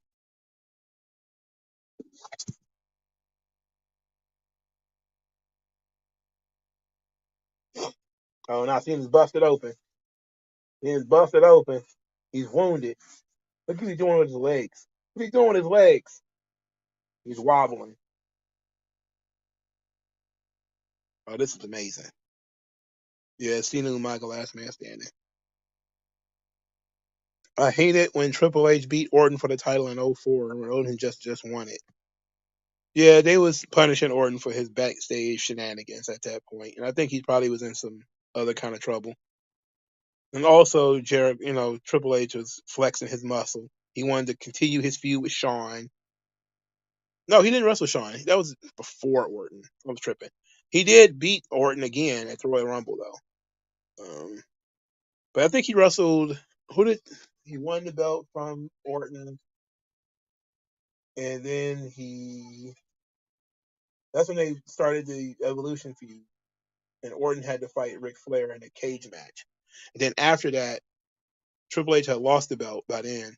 And now he was wrestling Flair. And he had that last man standing match with Flair at Survivor Series, which was tremendous. I have no memory at all for Not a Stoner. I heard you say 2014 was the last time there was a shitty Rumble and Great Mania. But I'll say 2015 was the same thing. 2015 was the worst Rumble ever, and WrestleMania 31 was the greatest. Yeah, WrestleMania. Oh yeah, yeah. You're not wrong. Royal Rumble 2015. It was unmitigated trash. And it was the booking most. Nobody gave a shit about it. That's the thing about like I was avoiding pissing myself off. Like and watching the film, because I really avoided Rumble 2012 and Royal Rumble 2015. So wait a minute, was it 2012 that pissed me off? Oh no, 2012 was Sheamus. It was 2011. Alberto Del Rio, 40 man. I really just tried to avoid that. You know, I'm gonna watch it eventually though. I like Cody, but finishing the story is too late for him, especially with The Rock versus Roman being too big for a B-level pay-per-view um, at Elimination Chamber instead of WrestleMania 40. I'm not going to concern myself with it too anymore. I'm at the point right now where I'm saying the match needs to happen. It needs to happen sooner rather than later. And I said before, Cody needs to win the belt. He needs to beat Roman. You need to have Cody win the belt. That's all I'm going to say. Finishing the story at WrestleMania is fine. Finishing the story at WrestleMania is preferable. But if you got the option of doing Rock and Roman at WrestleMania, then you do Rock and Roman at WrestleMania. And then you just have Roman win the belt at Elimination Chamber. And if you want to have The Rock show up at that show, have The Rock give Roman a rock bottom to help Cody win. And then Cody goes over and he carries the belt into WrestleMania. That's that's probably the best option you got. Because I'm not thrilled about the idea of we're going to do Rock and Roman at 4 in the morning or 8 o'clock in the morning, however long it's going to be. I even saw somebody say some of the stupidest things of all time. That, this is one of the few times WWE is going to do a major event in Australia, so Rhea Ripley should be in the main event. Like, man, if you don't get the fuck out of here, get your dumb ass off this. Get your dumb ass off the Twitter machine. Well, when do you think was the first time the WWE made the IC title a joke? When they put it on the Honky Tonk Man, for Christ's sake, and had it on it for so long, you know. But they smartly switched it to Warrior And then it became the shits in the Junior Generation era because that's when they started. Well, it was the Attitude Era when they started hot potatoing that thing. And the Intercontinental Champion could not main event a show on his own at that point. Kane's 2010 world title run was like a lifetime achievement. Yeah, that's absolutely true. That's exactly what it was. And I don't remember anything from it except for him beating Undertaker in one match or two match. I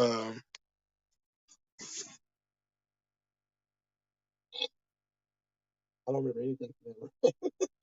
Except for who attacked the Undertaker. It was you, Kane. Yes, it was him actually. And everybody knew that. So what? Some who done it that was. Um,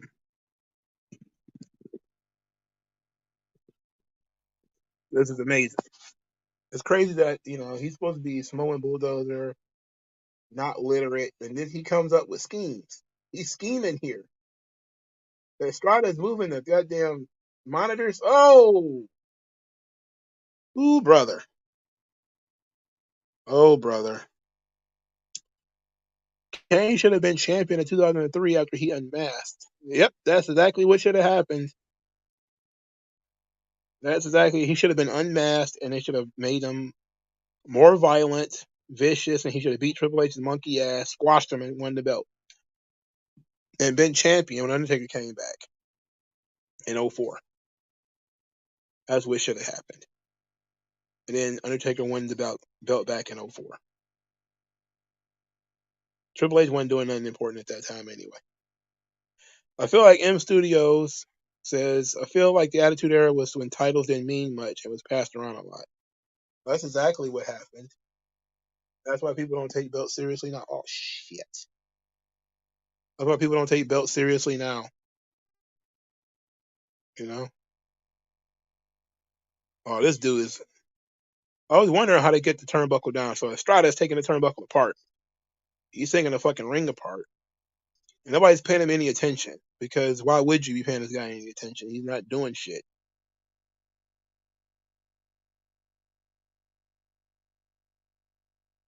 He's got a tool. That was very dramatic when the damn thing came apart, wasn't it? '01 to '03 SmackDown was great. I'm talking about SmackDown 6 era. Koshan Arts, remember when the tag team, The Miz and Samuel Sandow, that gives me partnership. That still gives me laughs today, and only because of Mizdow. That was good entertainment. But all the idiots thought that Damian Sandow was the reason why that thing was working. And now, ever since he's been on his own, he's been on his own for like a decade now.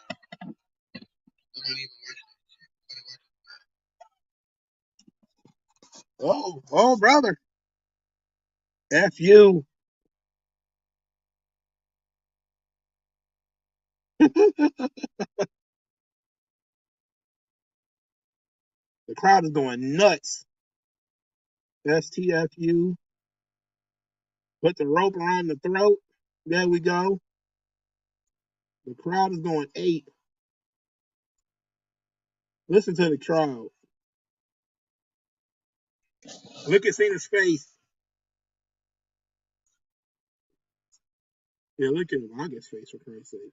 You can't even choke anybody in WWE anymore. How would have Cena won this match today without the ability to strangle people? This is a good way to beat Umaga too, because it's a simple element that even though he's the savage and all that kind of stuff, he still has to breathe.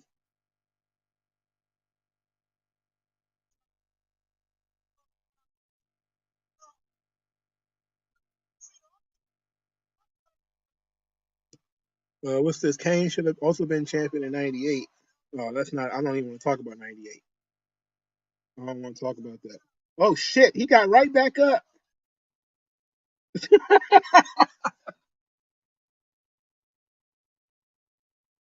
Oh, that was good psychology though. Like as soon as Cena let him go, he started getting back up. Of course, basic storytelling would have been like, "Who the fuck braided Umaga's hair? How did he sit still long enough for you to braid his hair?" But that's who puts gas in the Batmobile kind of question. And he choked him out that quick. Look at all these dorks in the crowd. This was actually the best possible option for Umaga to lose. I mean, shit. The only other option is for him to fucking win. He choked him. He choked him to death. Of course, he should win the match. You strangle the fucking guy. Clearly, you win, right? And they booked it as if Cena basically survived, and it wasn't Cena's like his plot to win this match. It was the heel's plan blew up in his face. Estrada was the one who tried to do the whole thing with the top rope, and they gave Cena an opportunity, and Cena took advantage of the opportunity. It's a classic Looney Tunes type of story where the heel is hoisted upon his own petard. I don't understand what the point is, what the problem is. Why would you think that this is burying him? Umaga losing to fucking Santino Marella is burying him, for Christ's sake. Great match. It absolutely was. The Bat Cave of the Metro gas station. Am I the only one who thought Crime Time deserved a tag team title reign? Same with Enzo and Cass. Look, you could put the belts on any tag team. Tag team titles shit. Ain't meant shit since the 80s. Like legit. The tag team titles ain't meant shit in 30 years. I know they made it into WrestleMania last year, but they ain't meant shit in 30 years. Not since like the Demolition and the Legion of Doom. Not since then. WWE don't care about tag teams at all. By the end of the year, two thrown together guys will be the tag team champions. Matter of fact, what am I talking about? There's two thrown together guys tag team champions right now. There's no reason for Damian Priest and Finn Balor to be tag team champions right now. They're two singles acts.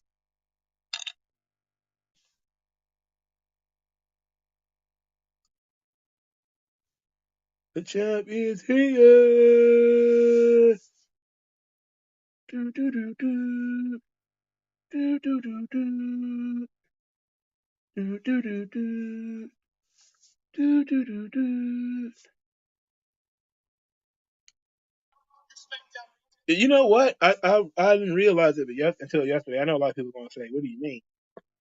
But John Cena Basic Thugonomics, cold ass intro music, man. Classic hip hop too. I really didn't sit down and listen to it as a song. Right? Sometimes I don't listen to wrestling themes as songs, but that one, if you listen to it just like as a song, it's actually not bad. With the classic hip hop scratches and everything in it, it's great. Basic Thugonomics, word life, untouchable, but I'm forcing you to feel. Kelly is 19. Ric Flair is in his 60s. Well, he's not in his 60s at this point. And here comes the extreme expose girls. Oh, could you imagine if they would do some shit like this today with Ric Flair dancing with young girls? How many people would have lost their? Oh, look at like, oh have mercy. I'm already pulling my fucking eyebrows. You gotta get this girl off the screen. I'm feeling Muslim. I'm feeling Islamic at this point. Anyway, oof, disaster. Yeah, Jay and Cody. How bizarre. It's not even like tag team champions. It's basically duo champions. That's what basically they call it. Ain't no tag teams in. Let's call them duos. Two guys. The 2-man championships. Like fuck. My microphone is about to die. Plug my thing in. Can you guys still hear me?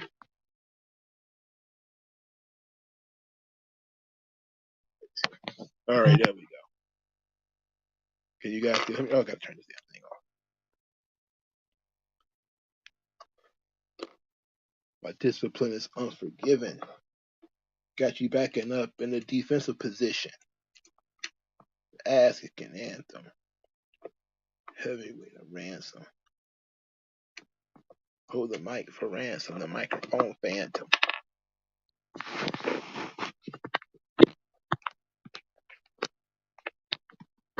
Hey, basic thugonomics rules. If Eazy-E didn't die in 1995, do you see NWA getting back together?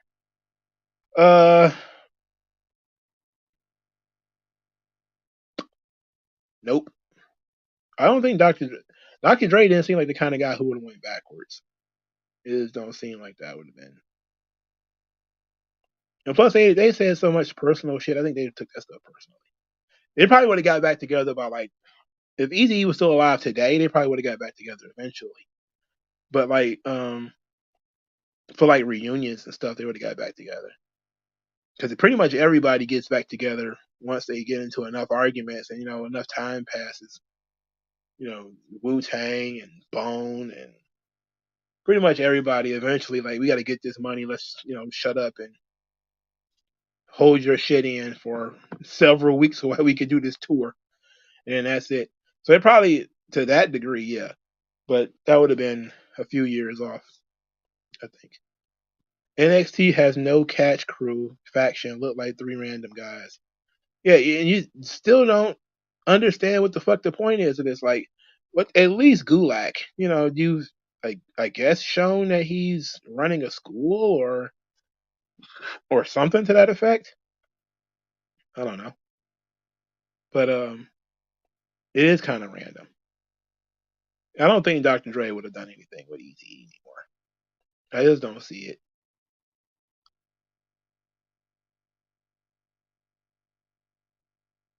But I think maybe Eazy would have tried to replace him or something. He may have done something else. I think he actually was the one who owned the name NWA. So maybe he'd have created a new one. I don't know. But I think he certainly would have had more of a hand in Bone's career.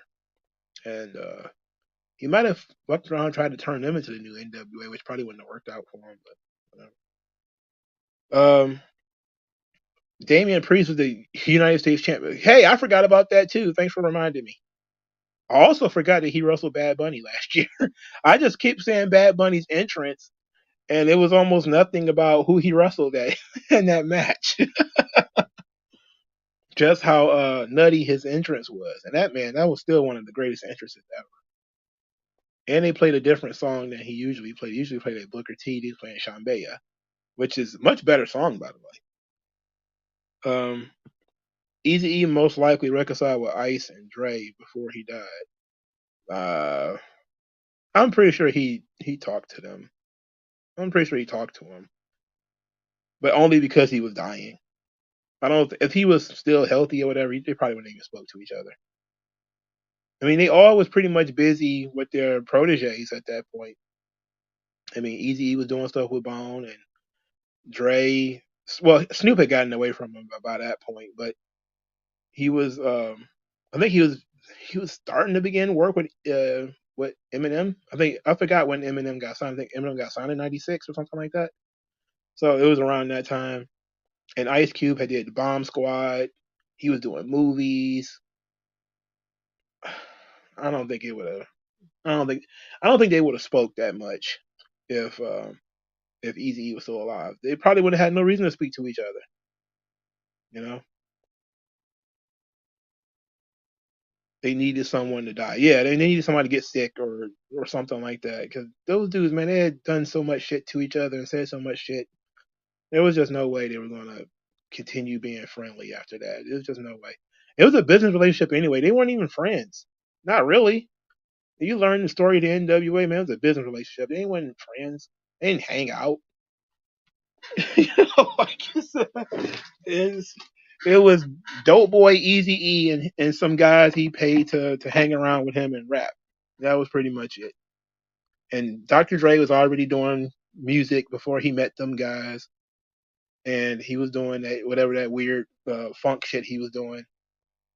And then they brought in some dudes who know how to rap to write the lyrics, and that was pretty much it. They weren't like Wu Tang. They were friends. Bone Thugs and Harmony. They were friends. Outkast. They were friends. Prodigy and Mobb Deep. They were friends. NWA was like the original Ghetto Boys. They weren't friends. Like even the Scarface version of the Ghetto Boys, they weren't friends. You know, they were basically guys. They weren't put together by the label like the Ghetto Boys was, but they weren't friends, not for real. So when they say stuff to each other like, you know, you got fucked in the ass with no Vaseline, they take that shit seriously. So it's like no way. They would not have they would not have spoken to each other anymore after that. No need to. They was talking crazy about each other the whole time. No way, they weren't. They wouldn't have got along. NXT is a school of schools.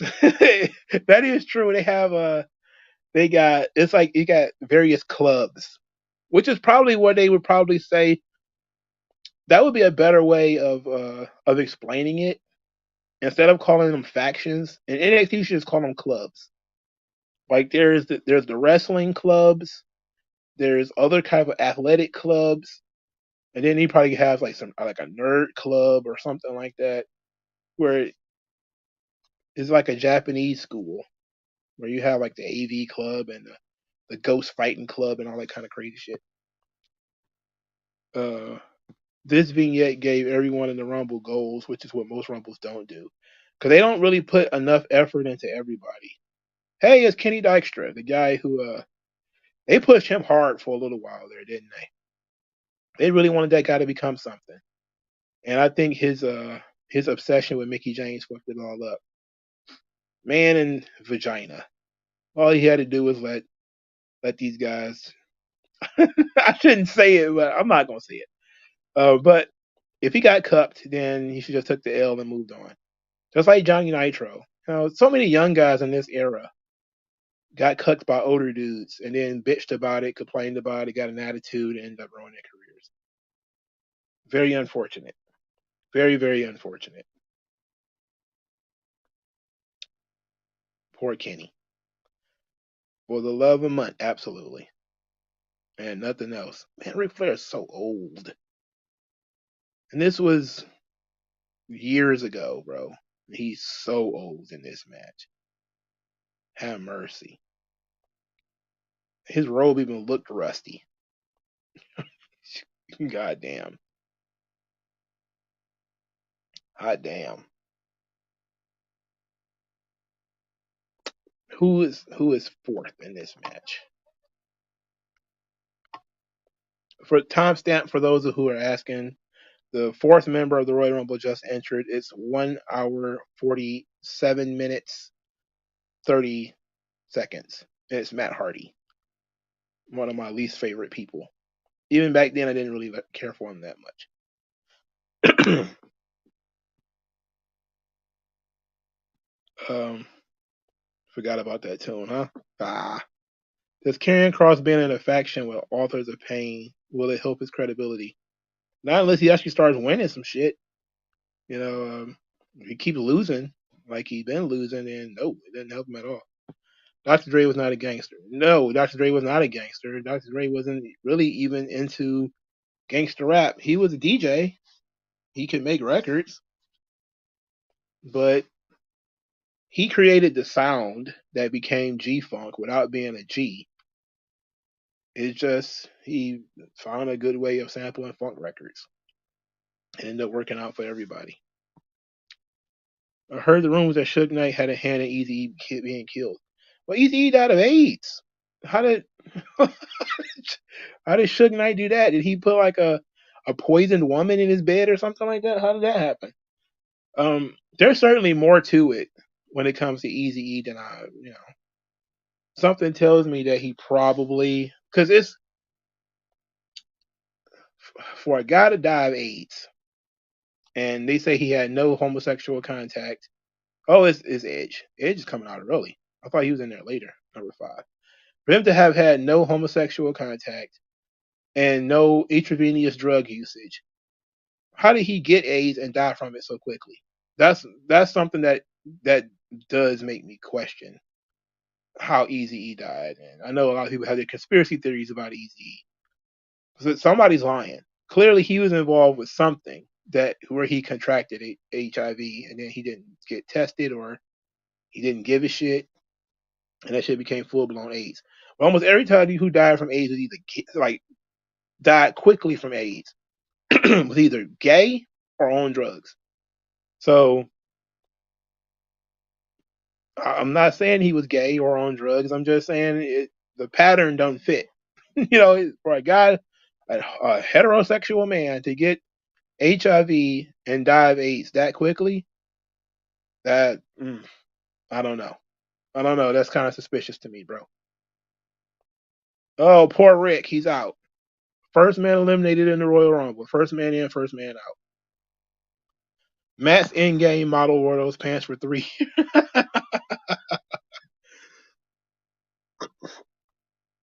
Would Eazy-E be considered a West Coast rapper? Well, he's from Compton. So where else, where else would he be? Um, he had like 7 baby mamas. Yeah, but getting a lot of pussy doesn't necessarily going to turn you to. And I never heard about a woman he was messing with having HIV or dying from or anything like that. So that's another thing. Cause I'm like, well, if he had HIV, who did he get it from?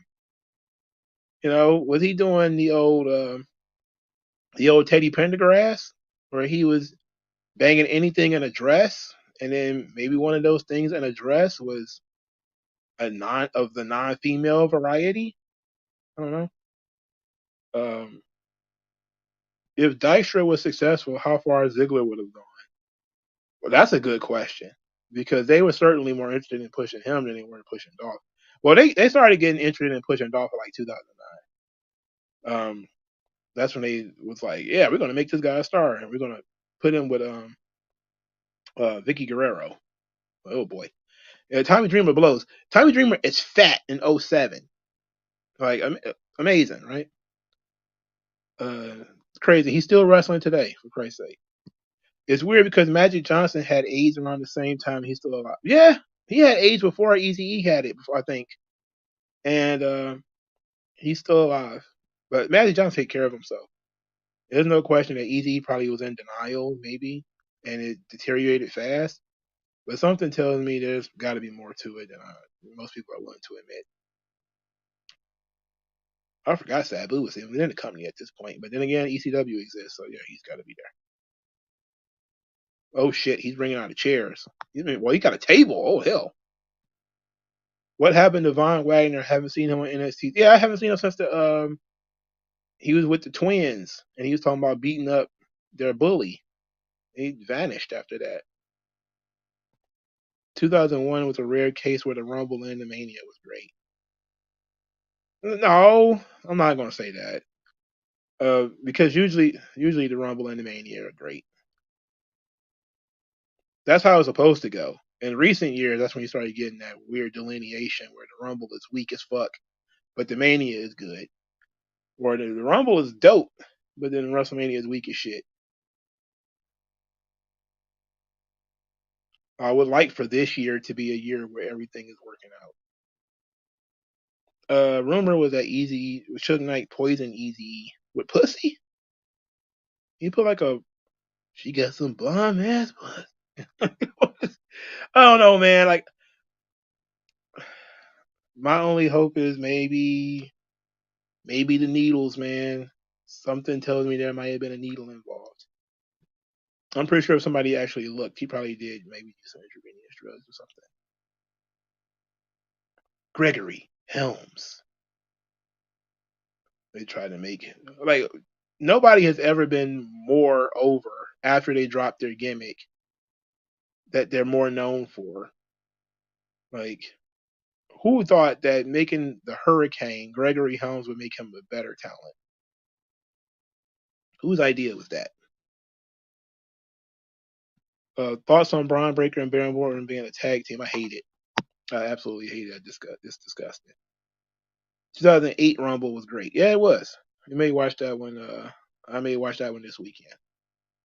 Heel Gregory Helms was awesome. He was okay in ring. He was when he was a cruiserweight champion. It was okay. Um, his sunglasses Titantron was over with.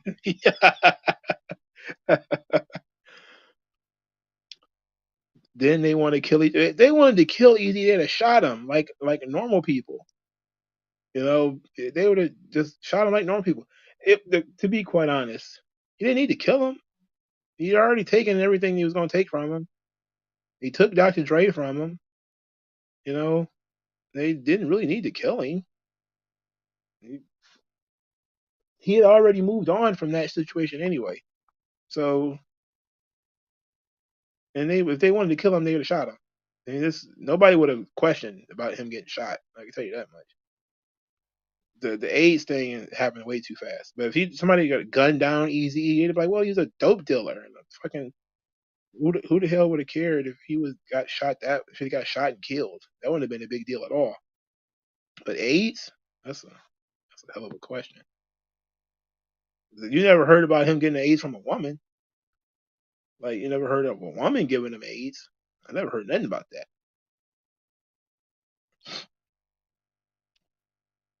But you don't die from AIDS anyway. You die from complications. So that means he probably caught something else. Like sometimes they make it easier for them to die from like pneumonia and shit. So maybe he caught something else while he had exposure to HIV and full blown AIDS or whatever. But I was just very suspicious. Like when I first heard about it, I was like, "What?" I mean, I was a kid when that happened, so I thought AIDS automatically killed you. As you get older, though, you realize that that's not always the case, and it's very, very hard to get AIDS in in heterosexual relationships. Very hard to get AIDS, and that's why almost everybody who gets HIV, a large majority of them are homosexual males or people who are using intravenous drugs. So you kind of just sit back and be like, once you realize that, you're like, wait a minute, 100% heterosexual male getting HIV and AIDS, that's questionable. Let's ask some questions. I'm not saying this is what occurred. I'm saying let's rule it out for Christ's sake. You know, does Victoria/Tara deserve to be in the? Yes, for starters, she ruled. She was very good. Um, I think she had the first women's street fight on WWE TV. Her and Trish Stratus. She had a really good storylines. She was another one who. There's a lot of people fucking each other back then, and they was getting themselves in some trouble. Um, but I think she got into some trouble about banging some of the boys and stuff like that. But other than that, yeah, fat ass Tommy Dreamer, get out. I kind of question the Tupac murder. Did someone set him up? Well, my thing is they don't really need to get set up because the situation as it I don't really truly buy into too many conspiracy theories. I think that the simplest explanation is probably the best one. Tupac got into a fight with the Crips earlier in that night. Later on, the Crips turned around and killed him. I mean, that sounds like every situation in the hood anywhere on planet Earth. I don't think it needs to be more than that. Orlando Anderson, who was a nigga who got jumped earlier in the night by death row dudes, he spun the block. He came back later, caught him slipping, and smoked him. I mean, that's literally not too much thought put into it. I know people think that there needs to be some kind of grand conspiracy, but no. Niggas in the street, if you get into a fight with him and he catch you slipping a day later, hours later, a few minutes later, he gonna fucking kill you. I mean, this dude just got beat up in front of the world on camera, and he knew he got beat up in front of the world. He probably didn't know it was on camera, and he was like, "Fuck these dudes." He probably made a phone call or two, got a pistol, and spun the block. It's that simple. It's not. There's no point in overthinking that. You know. I mean, there's no real point in overthinking it. How did he get away with it? It's like he fucking drove off. That's how he got away with it. He disappeared. He's another nigga in the wind.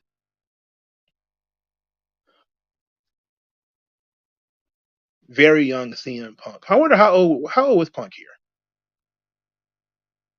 Because if he's 46 now, this was 16 years ago, um, thereabouts. So he'd been in his early to mid 20s. He was 29. Oh, damn. Man, he was older than I thought he was. I'd have said about 26, 27 around this time. 29 is pretty late. Yikes. And he was pretty much a rookie at this point in time, too. Well, in WWE, he's only been there for a few months.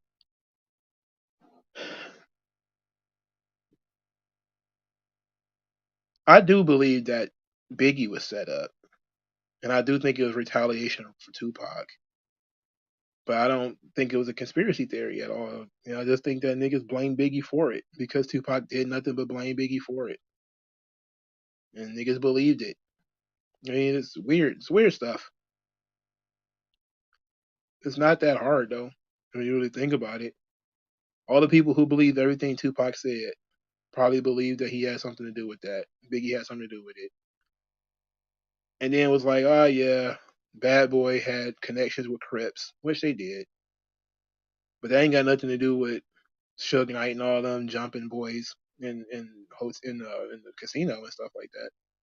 I mean, that was visible. People saw that. It really happened. Like dudes do not take beatings serious. I mean, they don't lay down with that shit. ECW did Monty Brown dirty by putting him in that ECW original was a New Breed storyline. Uh, I don't think he really got started, if we're being honest. I mean, he never really got his feet underneath him. He wasn't even there that long. He was in ECW 6 months, maybe less than a year for sure. And then he was gone. So he never really even got started.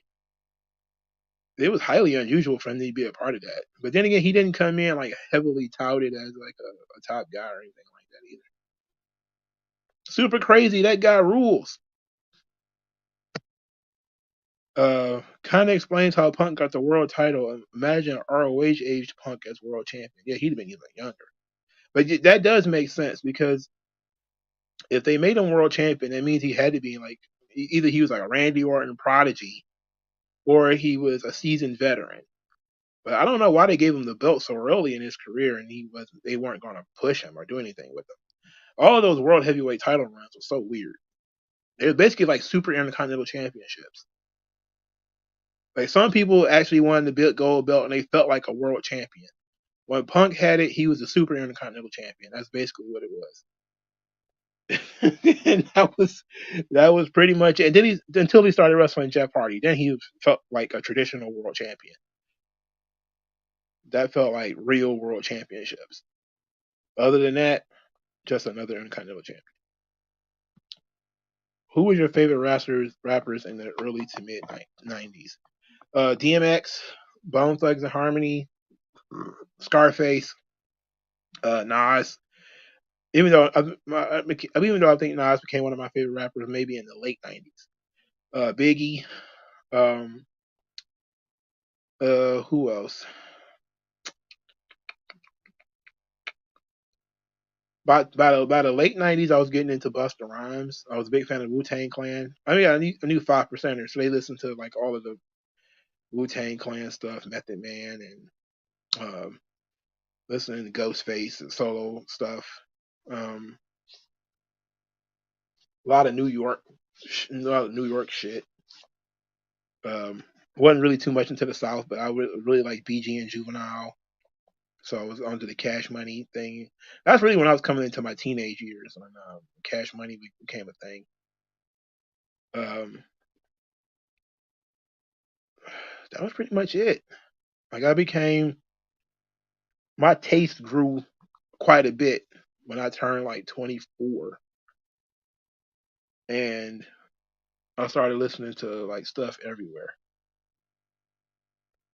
College years, not even because of the music that they were playing. It's just that I got bored. Like I stopped listening to the radio in like '99. I didn't listen to the radio anymore. So I had to find different things to listen to. And that was one of the Dat Piff mixtape guys in the blog era. So I was listening to all the little mixtapes on the blogs and shit. Do you think Paul London and Brian Kendrick been bigger stars if they broke into wrestling today compared to 20 years ago? Well, it's an interesting thing because with the same body type. I think they just been on AEW TV, and they wouldn't have been much bigger than they are now. If we're being honest, I think part of being part of the indie revolution of the early 2000s is what makes them stand out today. If they would have been around today, they'd just have been very generic, skinny white boys. It'd have been like Top Flight again, except for Top Flight are a bunch of beige guys.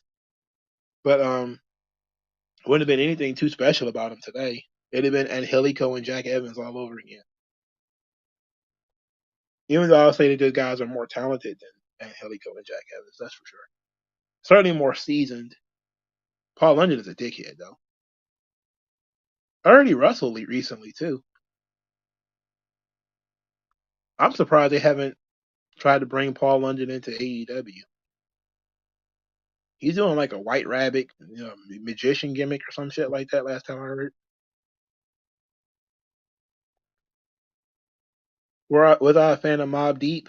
At the time, no. I had to grow into Mob Deep because I remember I didn't know, even though all the dudes I knew who listened to New York rap, they didn't really listen to Mob Deep. Um, so I never really got onto it. They listened to Nori. They never listened to Mob Deep. So I never really got into it. I got into Mob Deep pretty much on my own. But then I also, because, some of the OGs, man, we just fucking with them. Like, they tried to put us on, like, my boy Young Slurts, his brother, tried to put me on Outcast. He was a big fan of Outcast, super fan. We were not trying to hear that shit at all. I think most of it was us trolling them. Like, we didn't want to hear that shit at all. But so it took us a while to get into like Outkast and stuff like that. But I wasn't a big fan of Mob Deep. It doesn't know anybody who listened to him. It becomes easier to listen to people if other people listen to them too. Because I certainly was not going to spend my money on buying Mob Deep tapes. So not spending my own money. I'm not spending my own money on Mob Deep tapes. I can tell you that much. Do you prefer Money in the Bank WrestleMania openers or Money in the Bank pay per view? Because there's two, a Money in the Bank pay per view. If it was only going to be one, I still would probably say pay per view. To me, it's a lot like the Rumble, where it's a big gathering and people want to know who's going to be that person that's going to be the one that's going to be going to win the lottery that year, essentially. And there's a big draw to that. Like the Money in the Bank event actually draws, you know. So it's I mean, I know people prefer it to be at WrestleMania because it's a tradition. It was for a long time, but the Money in the Bank event draws. It draws on its own as a concept. So I think that's why Elimination Chamber is still got its own event, even though it should probably be part of SummerSlam. I mean, Survivor Series. Now, I am in favor of putting Elimination Chamber back in Survivor Series. I am 100% in favor of that. But Money in the Bank, it could be its own event. I don't care. Wrestlers who are canonically psychopaths and well, that's most heels, right? Like 90% of heels are absolute psychos. I mean, they bash people in the head with chairs, they eye gouge, they bite. But there's probably a few that you could probably think of that are like a little crazier than most. But pretty much all heels are canonically psychopathic. You know, disordered thoughts. But that would probably be like Kane. Kane is probably the most psychotic in terms of the character is supposed to be burned alive, but he was never actually burned. It was all mental, which was actually pretty good. Psycho Sid is another one in terms of his delusions about being the master and the ruler of the world. He also hears voices. Like that was the crazy thing too about Sid. People didn't realize that, but Sid actually supposed to have heard voices.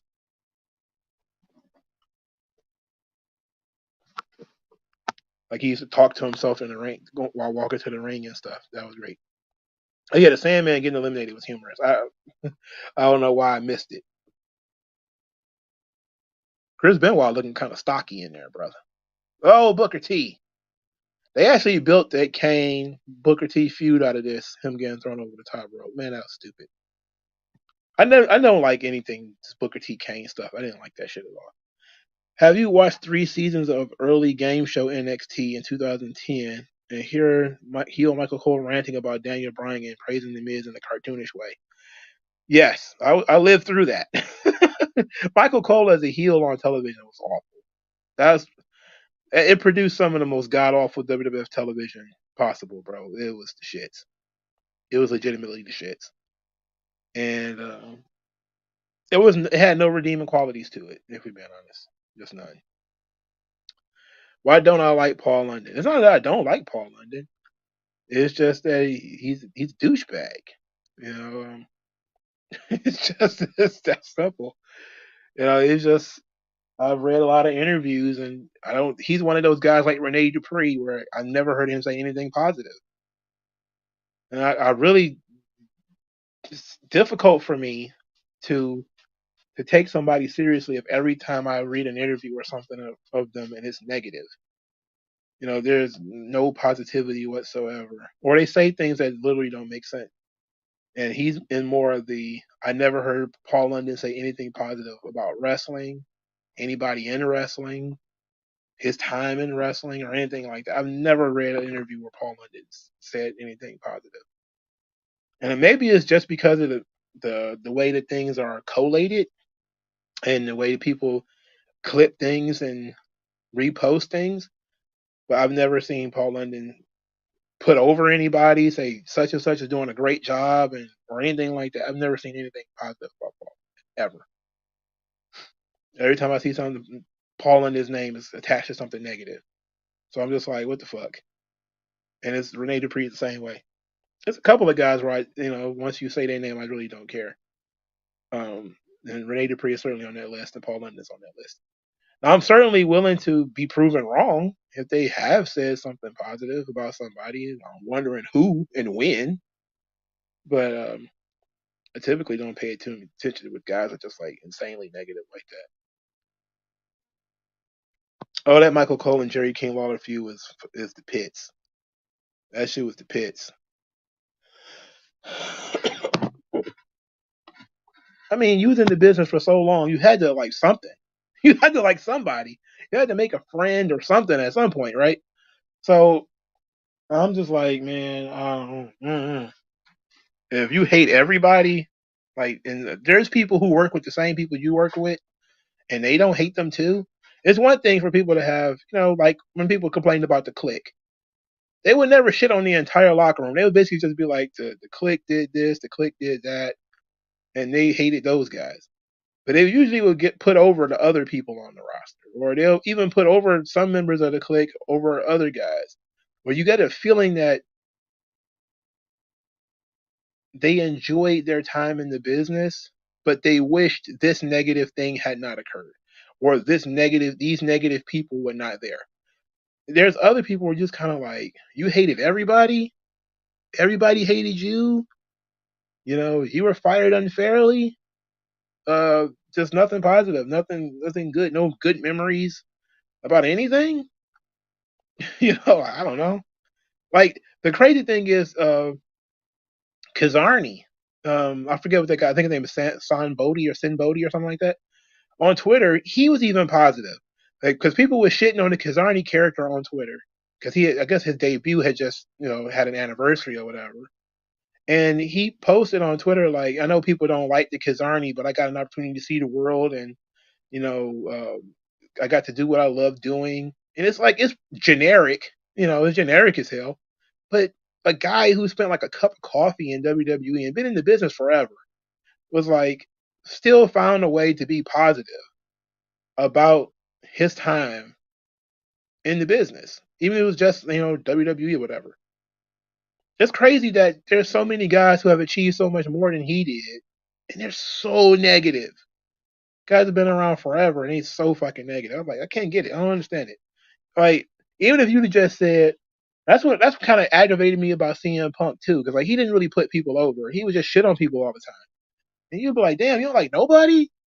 And then when Punk started to actually like put people over, I was like, okay, maybe he actually does like somebody. For Christ's sake, like that's when you mark for yourself territory. And Bret Hart got to that point too with me a little bit. It's like nobody know how to work but me. Nobody knows what the fuck they're doing but me. I'm just like, wait a minute.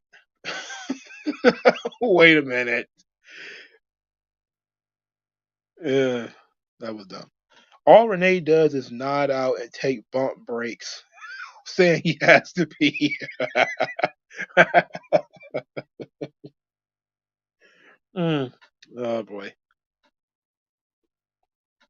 you could tell he didn't got his fix because he irritated on his show. Wow. Me Too. Paul London hated Matt Hardy for taking his girl in 2005, while Matt moved on with a wife and kids. That's crazy. I didn't even know about that. Was it Ashley? It wasn't Ashley, was it? I hope it wasn't Ashley. But it's like I felt the same way about Alex Riley. Every time I see the name Alex Riley is attached to something negative, not attached to anything positive. He's ranting about John Cena. You're like, oh my god, bro, please stop. It's been 20 years or whatever, bro. Like, enough's enough, dog. Like that's it, right? Enough's enough. Talk about how much you love working the Indies or you like working in TNA or something, But please stop being ridiculous. And for a long time, not their fault, but for a long time, people only paid to hear the negative shit. That's for a long time. That's how it was, and that's kind of how it is on these podcasts. Is people only want to hear negative shit. What is up with this Shawn Michaels stuff and this in the DX theme? Why don't they just play Shawn Michaels' fucking theme song? What was Vince on with this? That's what I'm trying to figure out. They didn't play his theme song at WrestleMania either. What are they doing? Yeah, because Arnie didn't have no fucking matches. Like the thing is, he didn't do anything, and he was like, as stupid as the character was, and how much people hated it, and he can never live it down. He was like, I got a chance to see the world. I got a chance to do yada yada yada. I was like, what? He's being positive about Kazarni. I don't even remember that kid. Like it's one of those. It came and went. Things like Mordecai. Like these things come and go. You don't need to. I know wrestling fans they like to have the deep cuts. Do you remember Damien Demento? Like yes, some people do. But wrestling fans like those deep cuts. Like do you remember Paul Burchill? When I saw Paul Burchill in NWA, I was like, what the hell? What? I was shocked. It was actually good though. I can't believe Hardcore Holly is in there with Shawn Michaels. I don't think they've ever had a one-on-one match, and both of them have been in the company for a really really long time. Has Shawn Michaels ever wrestled Hardcore Holly or Bob Holly? Maybe he wrestled Bob Holly on like a Superstars or an Action Zone or something like that in the early '90s, early to mid '90s. I don't think those two ever had a real match against each other. How did you guys been in the company together forever and they don't really have matches together? Anytime they do anything French or even have a new Dupree character, they think it's a fig or dig at him. Yeah, he's got that's his ego. Well, what did he? Didn't he say something recently like they did the Nicholas thing to take away him being the youngest tag team champion or something like that? I'm like, what the fuck? I don't think anybody thinks about you. Like nobody thinks about you, friendo. I don't think anybody's concerned overly with your. Oh yeah. He's on that shit, right? He got that shit on. Chris Masters got that shit on. You feel me? Uh, he, he got it on, bruh. He was a walking pharmacy. I mean, guys like him and Test are fucking huge, bro. Yeah, I knew that. I knew he said that because I remember reading it, and I was just like, man, this nigga's out of control. He out of his mind. What can you? You can't debate that, discuss that with anybody. He out of his fucking mind, dog. Ain't nobody thinking about you. Well, maybe Kenny Bolin was a star maker in OVW. He ain't do shit in WWE, that's for sure. He never even made it to television. But they had some. Like, some people believe the gimmicks. You know, some people have a huge ego. They have that "it should have been me" attitude. He's a Philippines boy girl lover. Oh no.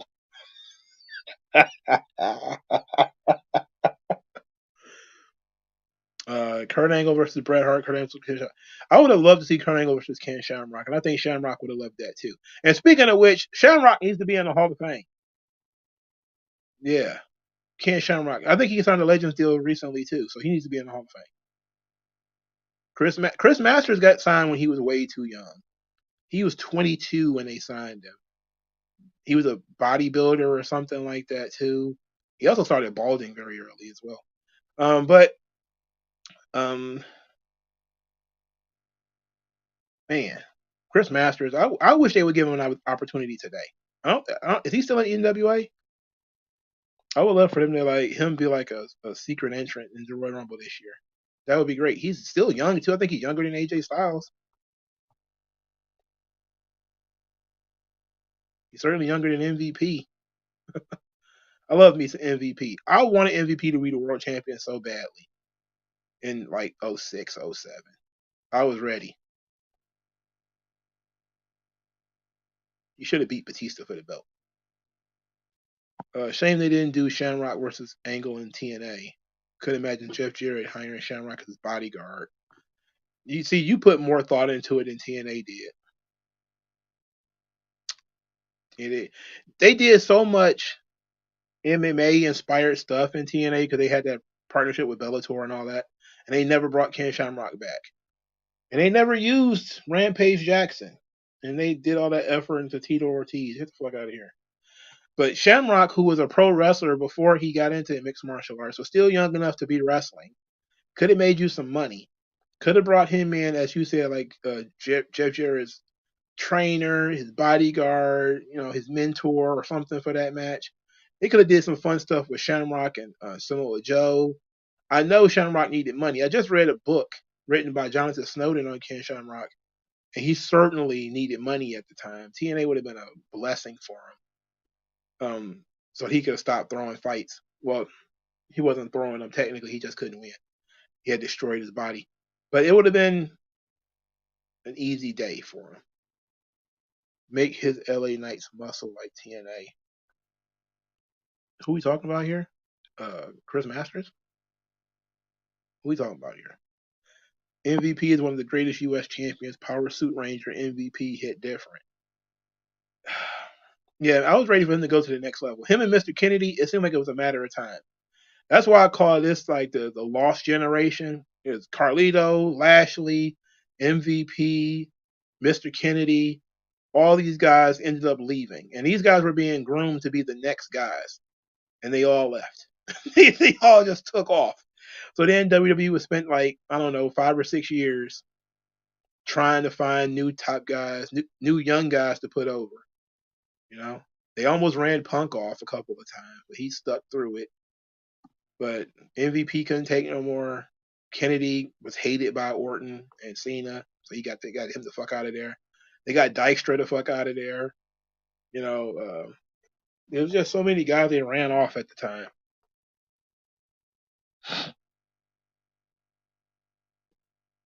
I mean, they had last year in the main event of pay per views in '07. I think he wrestled Cena this year in '07. They was thinking about doing it with that guy, man. And then some shit happened and he ended up leaving. Just a lot of mistakes. When they made Great Khali the champion, that was a disaster. They could never find the next Rey Mysterio either. Well, that's because the current Rey Mysterio keeps coming up. He keeps coming back with new knees. They keep trying to find new Rey Mysterios, and the new Rey Mysterio is old Rey Mysterio with new knees. That's what happened. I think they finally got him with Dragon Lee though, and I think they're pretty committed to that one. So it might end up being Dragon Lee. Why did they make Great Khali world champion? I would imagine they made Great Khali world champion because look at him. He's a fucking freak of nature. And if you know if that guy's going to be on your roster, he has to beat everybody, right? Who's going to beat this fucking dude? He's like 7'3" or something like that. He's no selling Carlito's punches, by the way. Oh, look at Orton.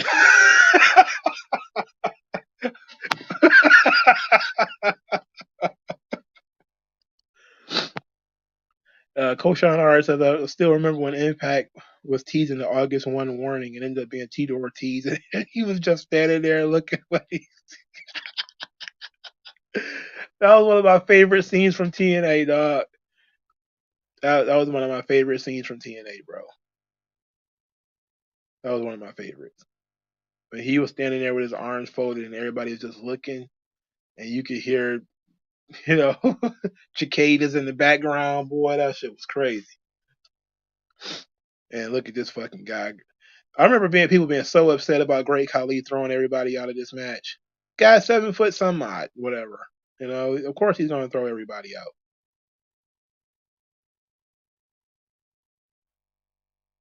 But he threw out everybody's favorites. Like Carlito, Rob Van Dam, Cena, Punk. He got rid of all of those guys. That's disappointing as shit.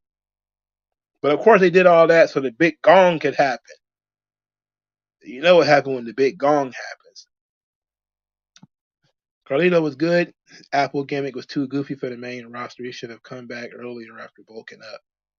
Well, I think he said that it wasn't up to him. They didn't never called him to come back. That's what he said last year.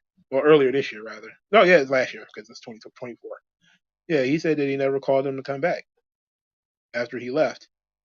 So he needed a break. He didn't need a 10-year break. But he's also on drugs, and his daddy told everybody about that. The prolific politic match between Hogan and the Clique. You saw how that worked out. And that was what was that, 05 when Hogan pulled that shit with Shawn Michaels? I would have loved to see him pull that on Shawn in like 2002 or something like that. That'd have been epic.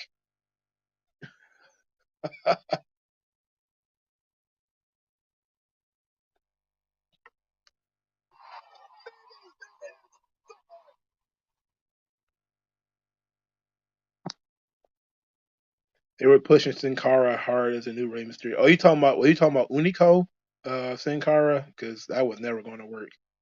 Were we talking about Caristico Sin Cara? Is he still Caristico? No, he's Mystices Sin Cara. Either one, it wasn't going to work. They really should start pushing Omos in 2024. They said that he's a special attraction now, so they're going to go special attraction with Omos. So he might actually wrestle at WrestleMania. Yeah, when was the last? I think Omos has not had a match since SummerSlam, a pay-per-view match since SummerSlam. So maybe in the Rumble they're going to do something with him. I don't know who it could possibly be against. You know, who could he have a special attraction match with? He's already wrestled Lashley, and he's already wrestled Brock. There is nobody else from on that level for him to duke it out with. Who could have a special attraction match with Omos? I don't know. Hogan would have won that if the steroid thing never happened. Shawn would have been a mid Carter for the rest of his career. Are you talking about in the early 2000s? I don't think so. In the early 2000s, they was moving away from Hogan anyway. Whether the steroid thing happened or not, they were moving away from Hogan. He stopped drawing. He wasn't a draw anymore. But not as strong as he had used to be.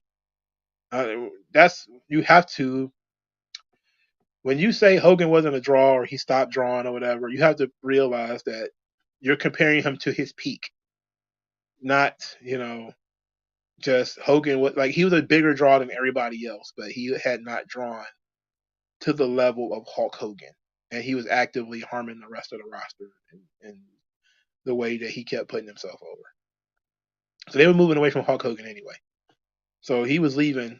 whether the steroid thing was happening or not.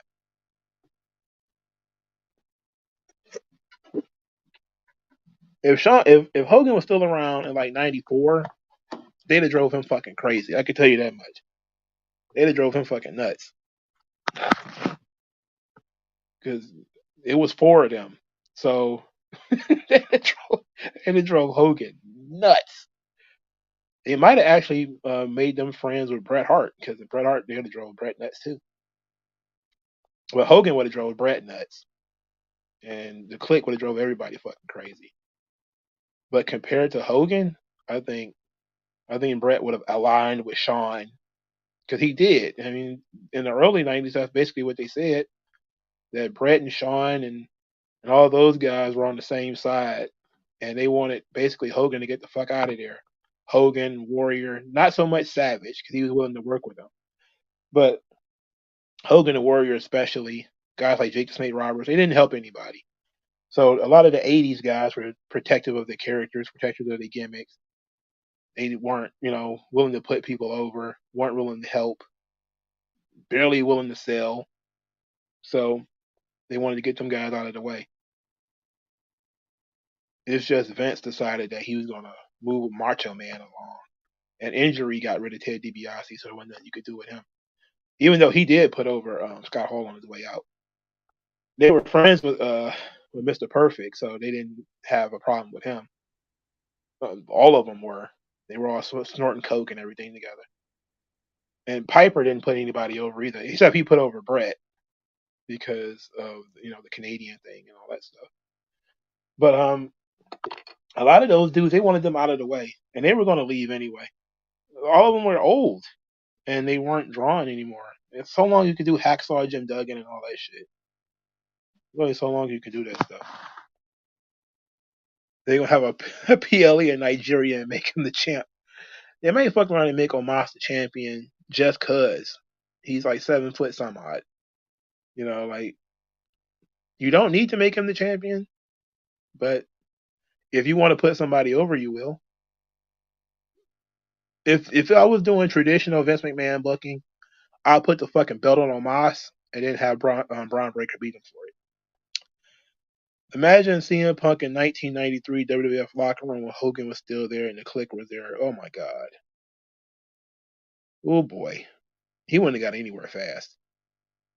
He probably wouldn't even made it to on the roster. If we being honest, he wouldn't have even been on the roster. If we being honest. Omos became a part-time Revo the Rock. Yeah. This. They that was no doubt Triple H's decision though. Is deciding to make him a part-timer. I'm pretty sure it was also the length of his career because Omos ain't meant to be out there every week taking bumps and shit. Hogan was still the biggest draw WCW had. It just wasn't on the level of where it was. When he came in, WCW broke pay-per-view records because he was wrestling Ric Flair. He broke pay-per-view records. They were actually making money. He sold merchandise, stuff that WCW never did before. The issue was when you compare him to his peak, he was nowhere near his peak. And he had too much creative control and the shit was not going to work out. Oh, I love that.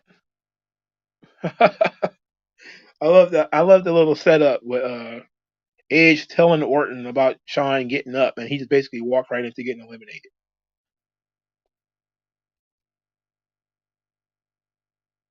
Ted DiBiase is the one. He was well. Ted DiBiase technically did not. Technically, Vince gave Pat Patterson that belt, but he was the WWF North American champion at the time when that belt existed. Um, that was way, way, way back then. That was a long time ago. Has CM Punk put someone over that wasn't already a main eventer? Well, that's a good question because in WWE the answer is no. Um, I cannot think of him losing a match to somebody that was not already a main event talent in WWE. Via pinfall, by the way. Let me try to think. He didn't put over Del Rio, and he didn't. I don't know if that would have been a positive thing for him to do that. Um, Not that I could think of. Not during his top guy run. He didn't put over anybody. He beat Ryback, beat Curtis Axel, beat both of them, beat them to death. Um, nope. CM Punk has never put over anybody in WWE, which is very interesting. Because as I think about how he uh, he was kind of treated like shit, when you think about that, the people he was working with were top guys. You know, even the worst thing they did to him was the Big Show stuff. No, that was awful. That was the worst thing they ever did to that fucking guy. He lost a match to Curtis Axel. I don't know. He beat Daniel Bryan. He beat Daniel Bryan in both their matches. They only had like two. I don't know. Maybe they beat him on Raw or something like that. Maybe I don't remember TV matches now. Come on, hold up. I'm not about to sit here and lie and say I remember every TV match he had. So maybe he lost some kind of fucking TV match. Um, but I don't remember him losing any matches clean to anybody that actually elevated them in any way. Thoughts on Jeff Hardy as a heel in TNA, the 2010 The Immortal Faction. I personally enjoyed it, but Victory Road 2011 ruined things for him. That match with Sting went downhill. I don't like the idea of Jeff Hardy being a heel. It sucks. Um, and I don't think it was believed. Nobody cared enough. Nobody hates Jeff Hardy. There's nobody who wants to boo Jeff Hardy. And boo him for what? You know, the Immortal Faction was stupid as shit. It was more Hogan stuff. It's even named after Hogan. Immortal. Got nothing to do with this fucking guy, man.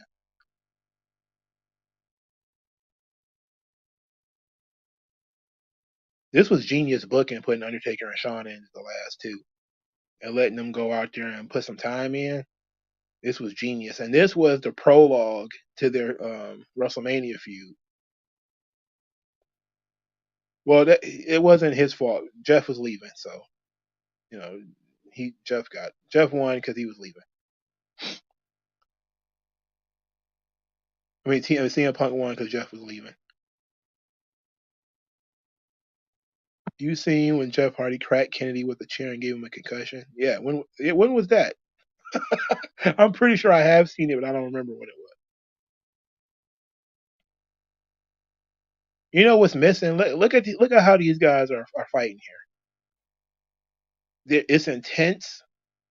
It's desperate. It's dramatic.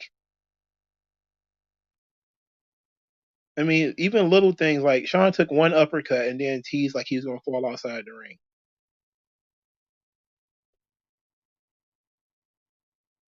I'm pretty sure they decided to have a series of matches with each other right after this. They're like, man, you know what? I ain't worked with you in a long time.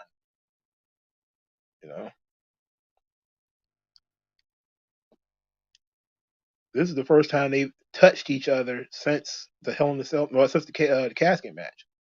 I don't think they had any type of contact since then. And Sean had been back for 5 years at this point. They had been on separate brands the whole time.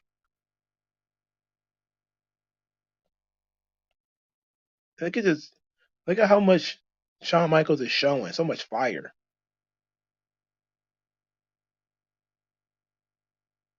I think Camille's gonna show up on NXT. I don't. She's not special enough that you throw her in the Royal Rumble. Nobody knows who the fuck she is. You you better introduce her first.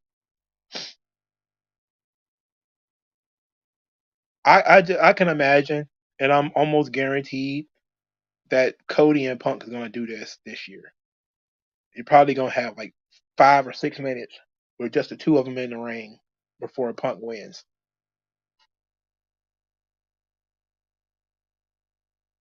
Or Cody wins. I don't want to offend all the Codyverse fans out there. What if Shawn Michaels never would have got injured at WrestleMania 13, he probably would have politicked to beat Steve Austin. Not at 13, 14. If he never got hurt in that casket match, he probably would have politicked to beat Steve Austin. Vince probably wouldn't have gone for it, but he definitely would have tried. That match also would have been much better. Ooh, chokeslam. I do actually see Big E returning at the Rumble. Only because nobody else is talking about it. The latter spot, Joey Mercury at Armageddon 2006 was brutal. Permanently lost 30% of his vision. Ooh, shit. I didn't know that. Poor Jerry Mercury. That shit fucked his face up. Something bad, though. Made him addicted to opiates. That's not a good idea.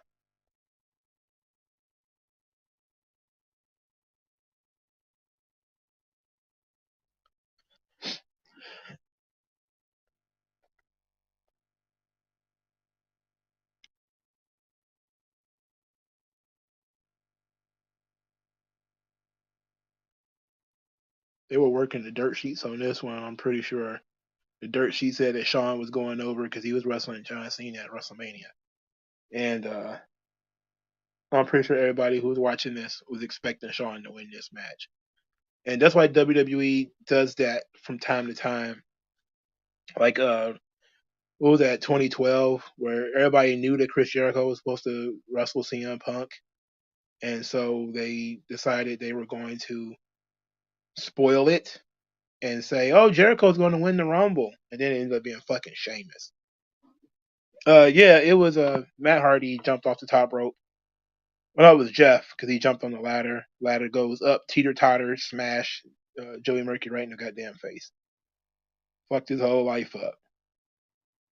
Ruined his career probably too. You know, like he said, he couldn't see, got addicted to drugs and everything. I think he's probably threatened to beat Shawn up a couple of times for bullshit politicking. Um, but he probably dealt with a lot of that shit, man. There's a lot of professional politicers backstage. Hogan, Warrior. Again, we talking about the '90s, man. There's a lot of people back there not wanting to do any jobs or not help anybody or anything like that. Royal Rumble 2007, an excellent event. Well, the main event and the Royal Rumble match were tremendous. The tag team match between the Hardys and Eminem was pretty good too. World Heavyweight Championship match was good, not great. Test versus Lashley shows that Lashley had promise and potential, but he certainly needed more. Pretty Deadly is the new Eminem, absolutely. Ooh. Um, remember when Shawn Michaels was JBL's employee? I do remember that. That was a crazy storyline. It was hilarious. Whoever came up with that idea is an insane person. Put Ariana Grace with them. You know what? I don't hate that idea. I don't. I would probably pick another girl, but I wouldn't. I don't hate that idea. All right, y'all. Thanks everybody for stopping by, and I hope you guys enjoyed the show. We chopped it up a little bit. My knees are starting to hurt, and I got to go to the bathroom. All right. Thank you guys for your time. I'll talk to you guys later. I'll see you guys on the live stream probably Sunday. I don't know what we're gonna do yet, but I'll probably be there, and hopefully you will too. All right. Peace out.